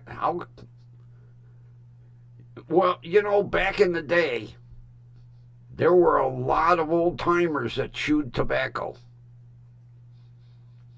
A lot of old timers that chewed tobacco. How about Terrytons? Remember the Terryton commercials?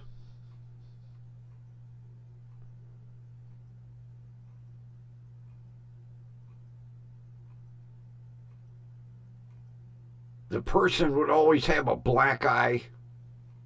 Us Terryton smokers would rather fight than switch. And then the hilarious thing, the black person would have a white eye. Us Terryton smokers would rather, yeah, people have a black eye. The black people have a white eye. Us Terryton smokers would rather fight than switch. You don't remember Silva-Thins? I'm not that old. Well, oh, my uncle smoked Chesterfields. Yeah, Chesterfield Kings.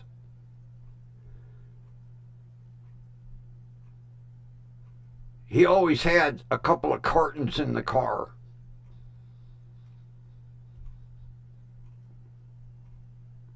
I haven't seen Chesterfields. I don't even know if they make them anymore. I go in different smoke shops around here. I don't know if they make Chesterfields anymore. If they do, they don't sell them around there.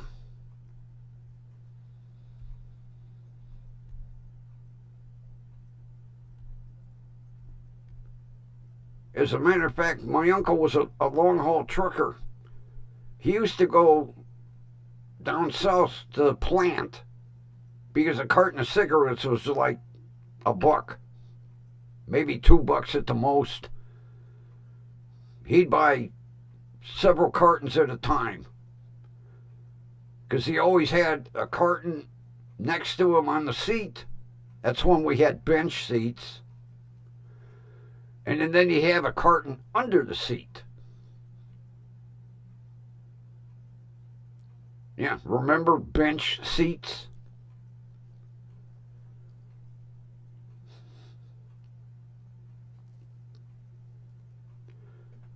Remember three-tone paint jobs? My one uncle had a Packard Clipper. It was flamingo pink and white with a black strip dividing the flamingo, the pink and white.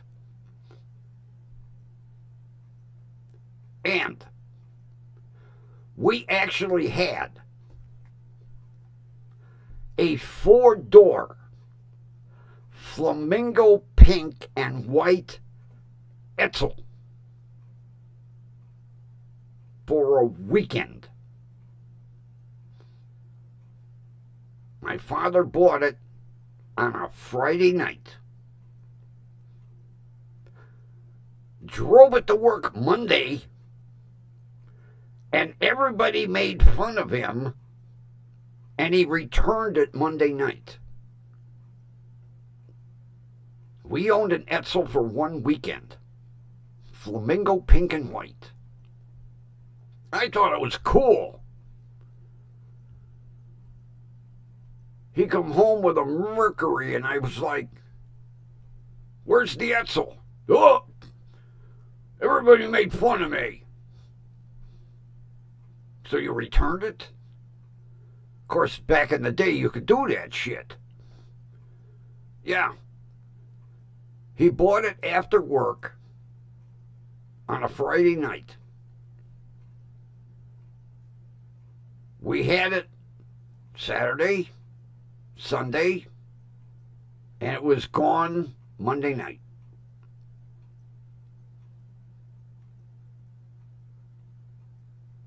I love that car.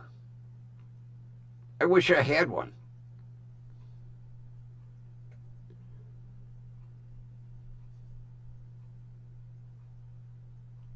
Oh, yeah, back in the day, cars were weird colors.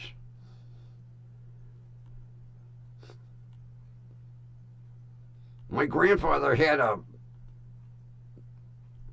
a Nash Rambler.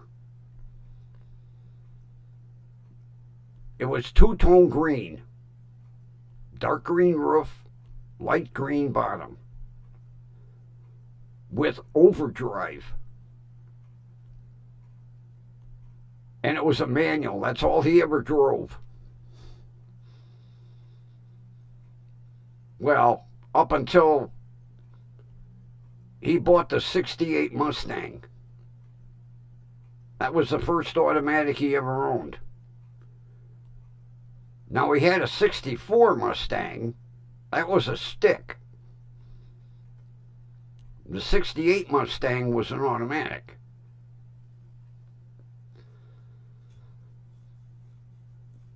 For Linda's sake, maybe tomorrow I'll retell the Mustang, the '68 Mustang story, huh? What do you think, Kathy?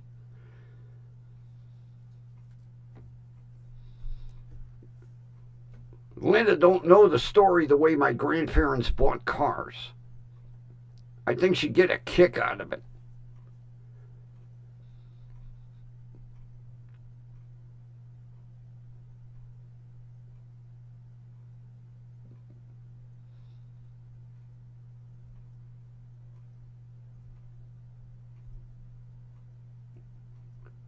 What do you think, Kathy? You think Linda get a kick out of my... All right, Linda, tomorrow I'm going to tell you all about the way my grandparents bought cars, and then when they bought the '68 Mustang.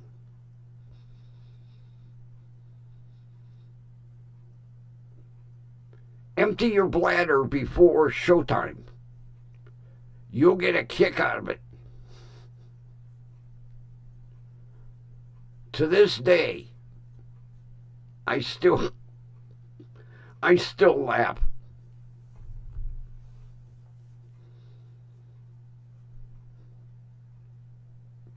I don't know what was funnier, the way they bought cars or when they had the '68 Mustang and my grandmother.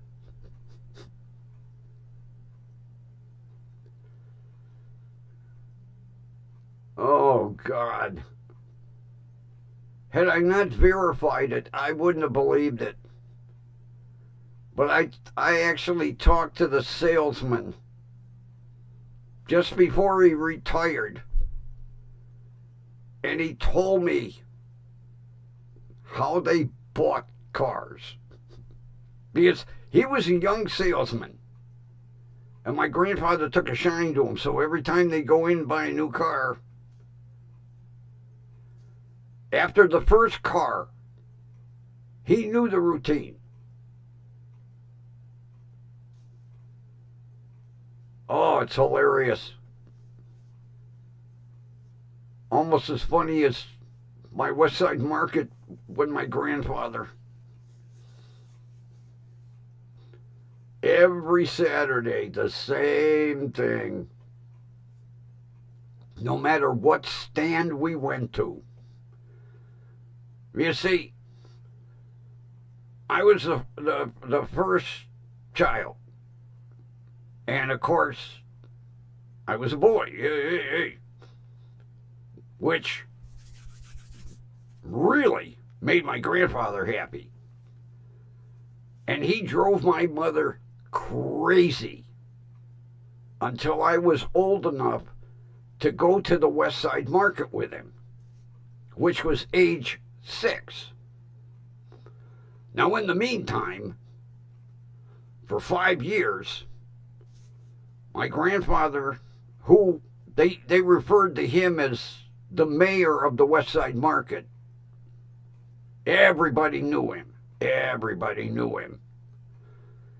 Everybody at the West Side Market knew Joe had a grandson.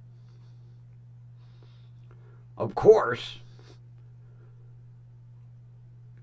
my mother wouldn't allow him to take me to the market until I was house trained. We'll put it that way. So we go down to the market. Believe me,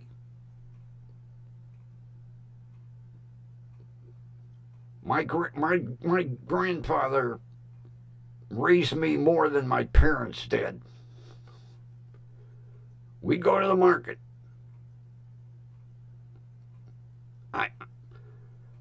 I still remember the first visit.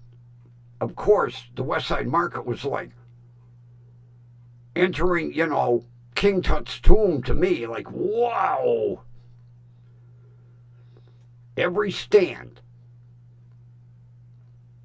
we would go to, my grandfather would, "Hey, Fred. Hey, Joe, how you doing?" "I got my grandson." "Really?" And then they'd look over the edge of the counter and go, "What? Give him something. Here, have a side of beef. We've been hearing about you forever."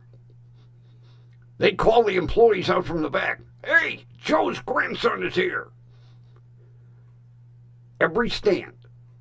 And the smoky stand was the best. Because it was, "Ooh, here, have a handful." Actually, it was like, "Here, try one of these. Do you like these?" Oh. Look over the edge of that big counter. I looked about this big. "You like those? Oh. Here's a handful. You want more? Come back. You can have all you want. Because you're Joe's grandson." Every Saturday, up until I was like 20 years old. It was like the first time anybody ever saw me.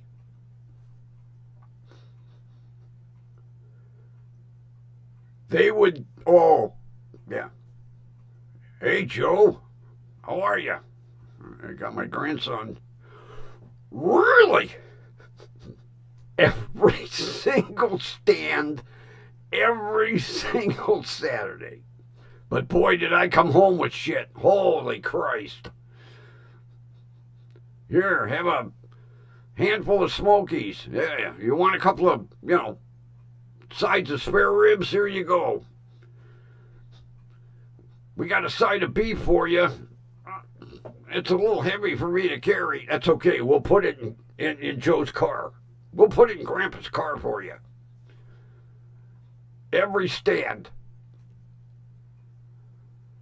Oh, God. It was fun. And then every Saturday, we'd piss Grandma off with the Limburger cheese. But the cars, we're going to save the car story for tomorrow. Oh, God. They were a pair. But I'll tell you what, I never heard either one ever utter a cross word. They never, if they argued, it was out of my sight. Because up until my grandfather passed, I never saw those two argue. Never.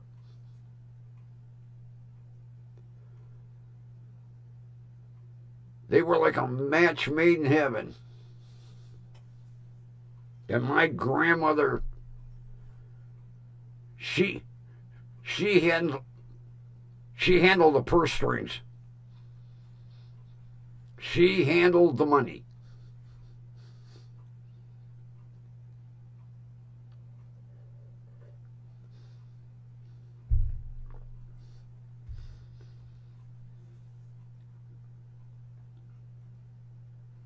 And she loved to listen to baseball on the radio. My grandfather would get free tickets to the Indians games whenever he wanted them. She never once saw a baseball game in the stadium because she didn't like the stadium announcer. If she watched the game on TV, she would turn the volume off and turn the radio on because she liked the radio announcer better. But God forbid you would breathe while she was listening to a ball game. Oh. Never went to Cleveland Stadium. Never. And my grandfather used to get free tickets anytime he wanted. He'd offer. It's going to be a nice day, Mary. You want to go? No.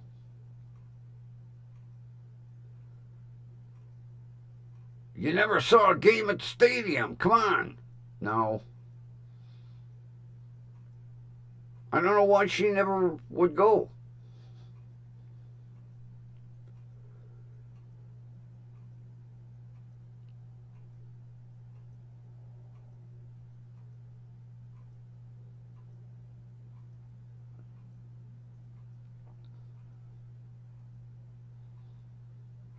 Well, see, Linda, you got to remember.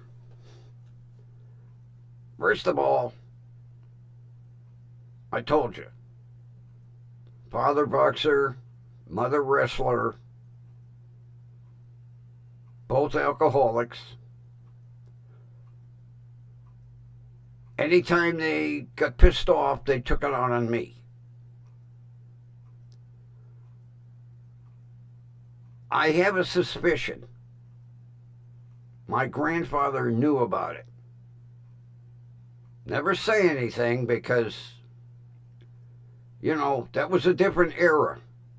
You didn't get your nose in anyone's business. I have the feeling he suspected something was going on. He would pick me up Saturday morning and bring me home Sunday night. During summer vacation, I spent almost my whole summer vacation with him.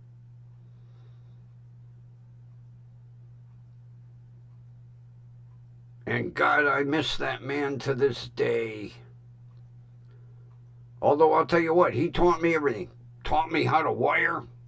Christ, I could wire a house at age 10. Taught me how to sweat copper. Taught me how to do cement. Taught me how to do roofing, carpentry.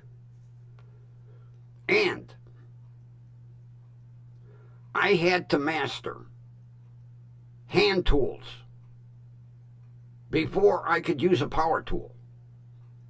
If I wanted to drill a hole, it was the old handsaw. Once he was happy. Then he taught me how to use a power drill or a power saw.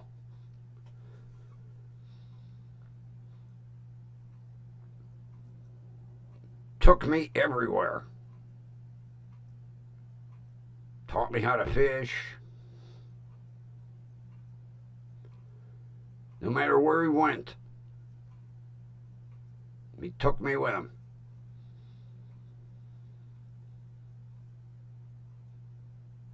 And that was before he retired. He was heating and electrical engineer at the old Cleveland Psychiatric Hospital before Metro took it over, and because Cleveland Psychiatric Hospital used to be a standalone.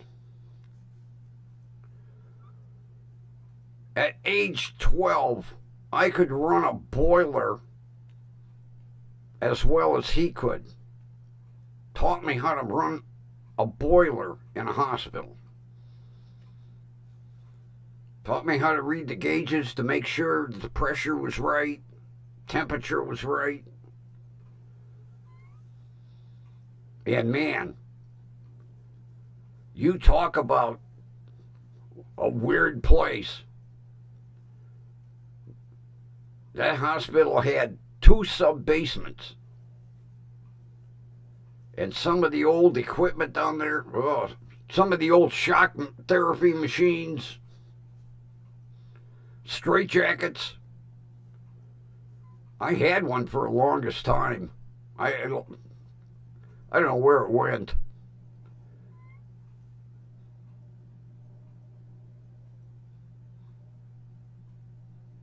Yeah, he'd take me down with him. Come on. We got to go check the boiler. Okay. And he only lived like 10 minutes away, so. And he had a Studebaker Commander. Hey, Wyatt.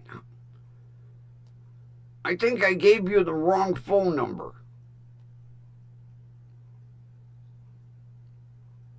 Although, I don't understand. I got one phone number for consumer, and then I'm reading Reader's Digest today, and I see a different number. It's like, uh-oh.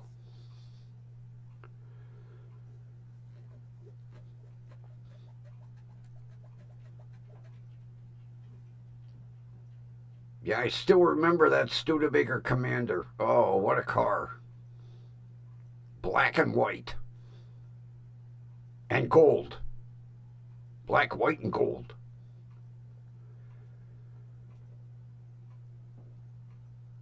That's okay.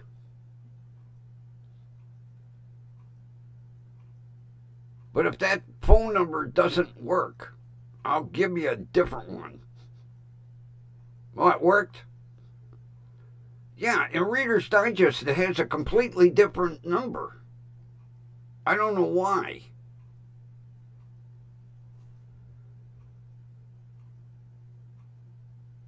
As long as the one I gave you worked, okay, good. You gonna switch over?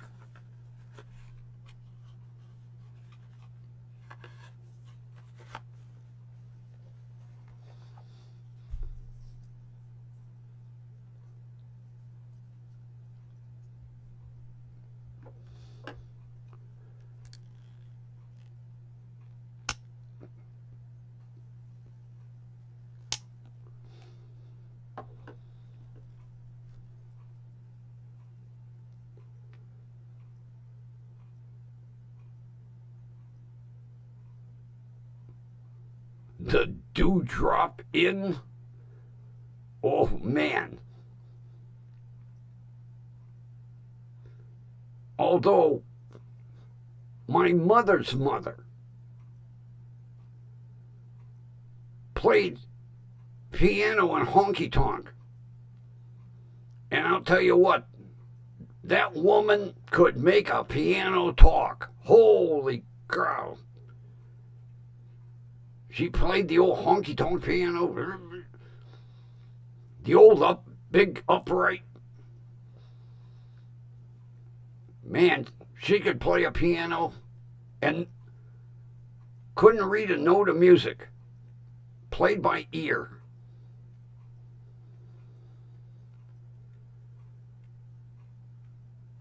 Oh, good. You'll be happy with it. I guarantee you.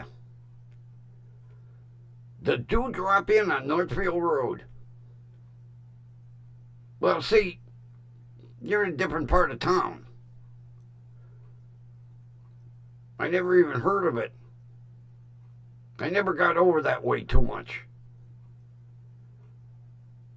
Except, you know, the bakery, Kaiser's, the funeral home.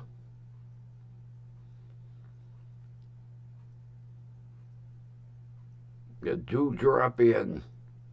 Sounds like a real classy place. The Dewdrop Inn.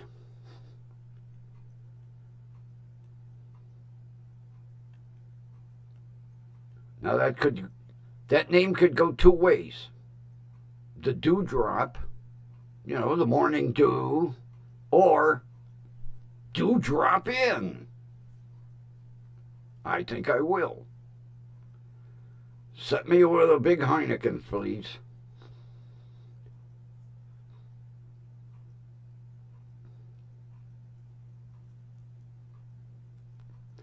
It seems like there's a Dewdrop Inn everywhere. That was kind of a popular name back in the day. You'd see it on movies, too. There was always a bar in town called Dewdrop Inn.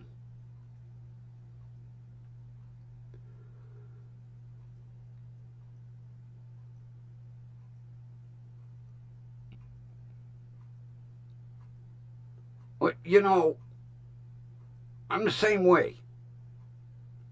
I used to play, get this now, tenor sax, clarinet, violin, and accordion, all by ear. Matter of fact, I have my grandfather's accordion. One of these days I'll bring it and show you. Oh, it's gorgeous. Mother of pearl and inlay and real ivory keys. And I'll tell you what, that sucker's got to be over 100 years old, and it still sounds pretty decent. I wish I could play it. I haven't played in, Christ, 50 years, been 60 years. I've lugged that big monster everywhere I go, mainly because it was Grandpa's and he gave it to me. But I can't play it for shit anymore. Which makes me sad because I wish I could.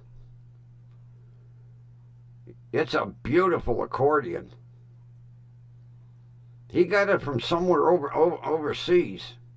I can't. There's no name on it. I wish I could find.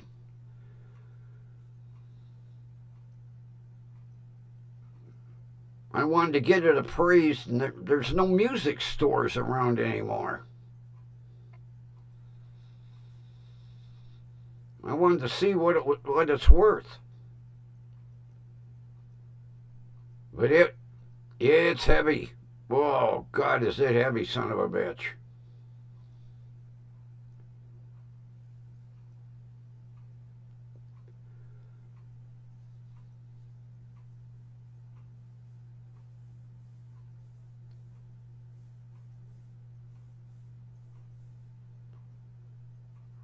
God, how could you even think of food, Linda? That's why I lost 110 pounds.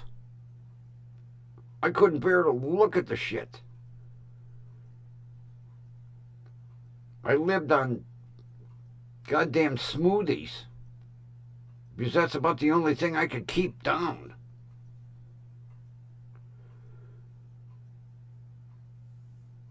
Just the smell of food would upset my stomach.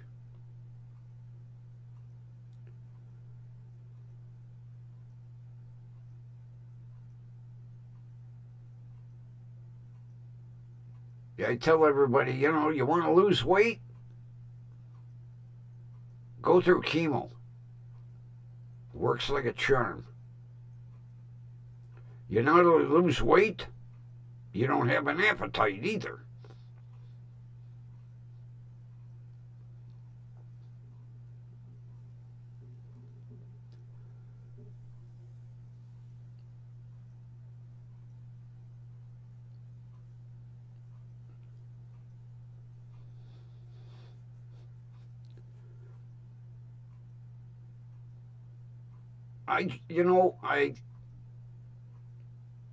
I dragged the accordion out a couple months ago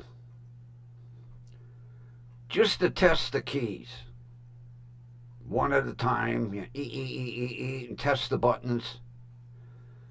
It's amazing. That, like I say, that goddamn thing's over 100 years old. Every key still works. Now, I'm sure it's way out of tune. Every button works. The bellows are still as flexible as can be. I can't play it for shit.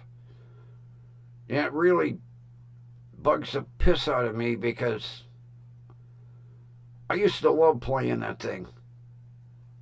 Especially after my grandfather passed, because every time I played it, I thought of him, you know.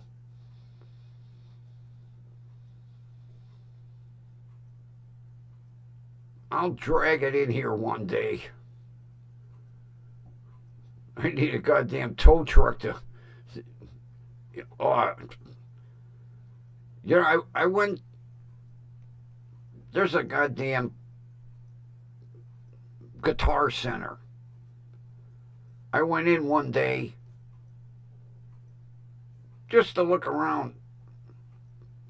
Picked up an accordion. I was like, ain't nothing to do with this. Although all the new accordions, you know, they're all digital now. So I says to the guy, I says, oh, I got one that's about 100 years old. Could you appraise it for me? No. What make is it? I don't know. Well, how do you want me to appraise it if you don't know what it is? Ain't no name on it. All I know is it come from somewhere, Germany, somewhere over there, Switzerland, I don't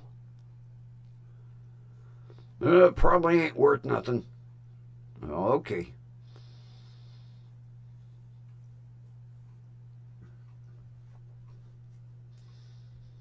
You know, I used to play violin like on my knee. I used to piss everybody off. They said, that's not the way you play violin. Well, they do on the Grand Ole Opry. Yeah, to go from saxophone, clarinet to violin. Can you picture me playing the violin? But I did.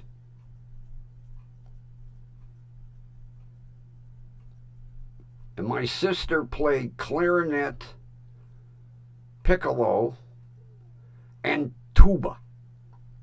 She played tuba in the high school marching band. I'll never forget the first time she brought that thing home. I thought my father was going to kill her. Says to her, could you find a bigger instrument? She goes, well, I could have played the harp.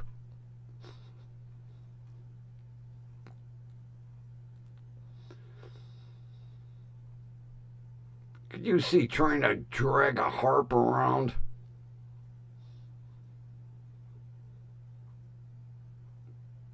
Evidently, harp players, like the ones that play in symphony orchestras, they must have a harp at home.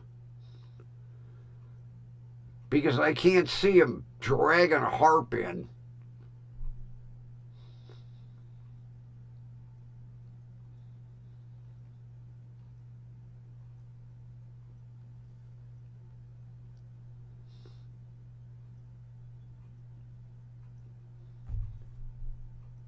Holy shit.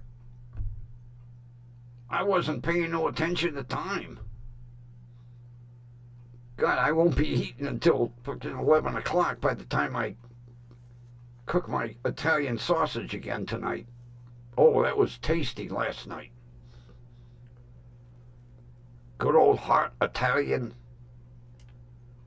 with pepper, green peppers, red peppers, and onions. Oh, oh, oh. What a meal.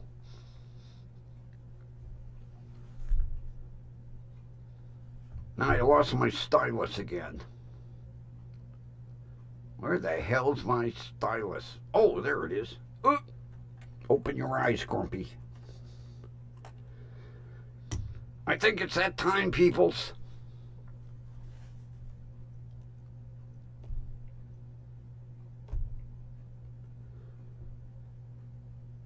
It's that time.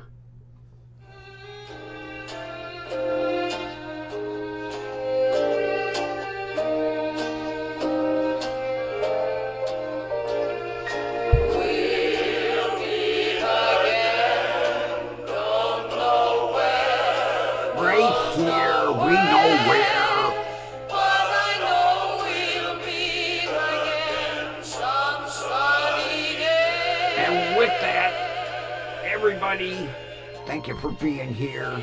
It was a fun night. Tomorrow night, Linda, get ready to laugh your ass off. It's a good story. And we will meet again tomorrow night. And with that, have a wonderful rest of your evening.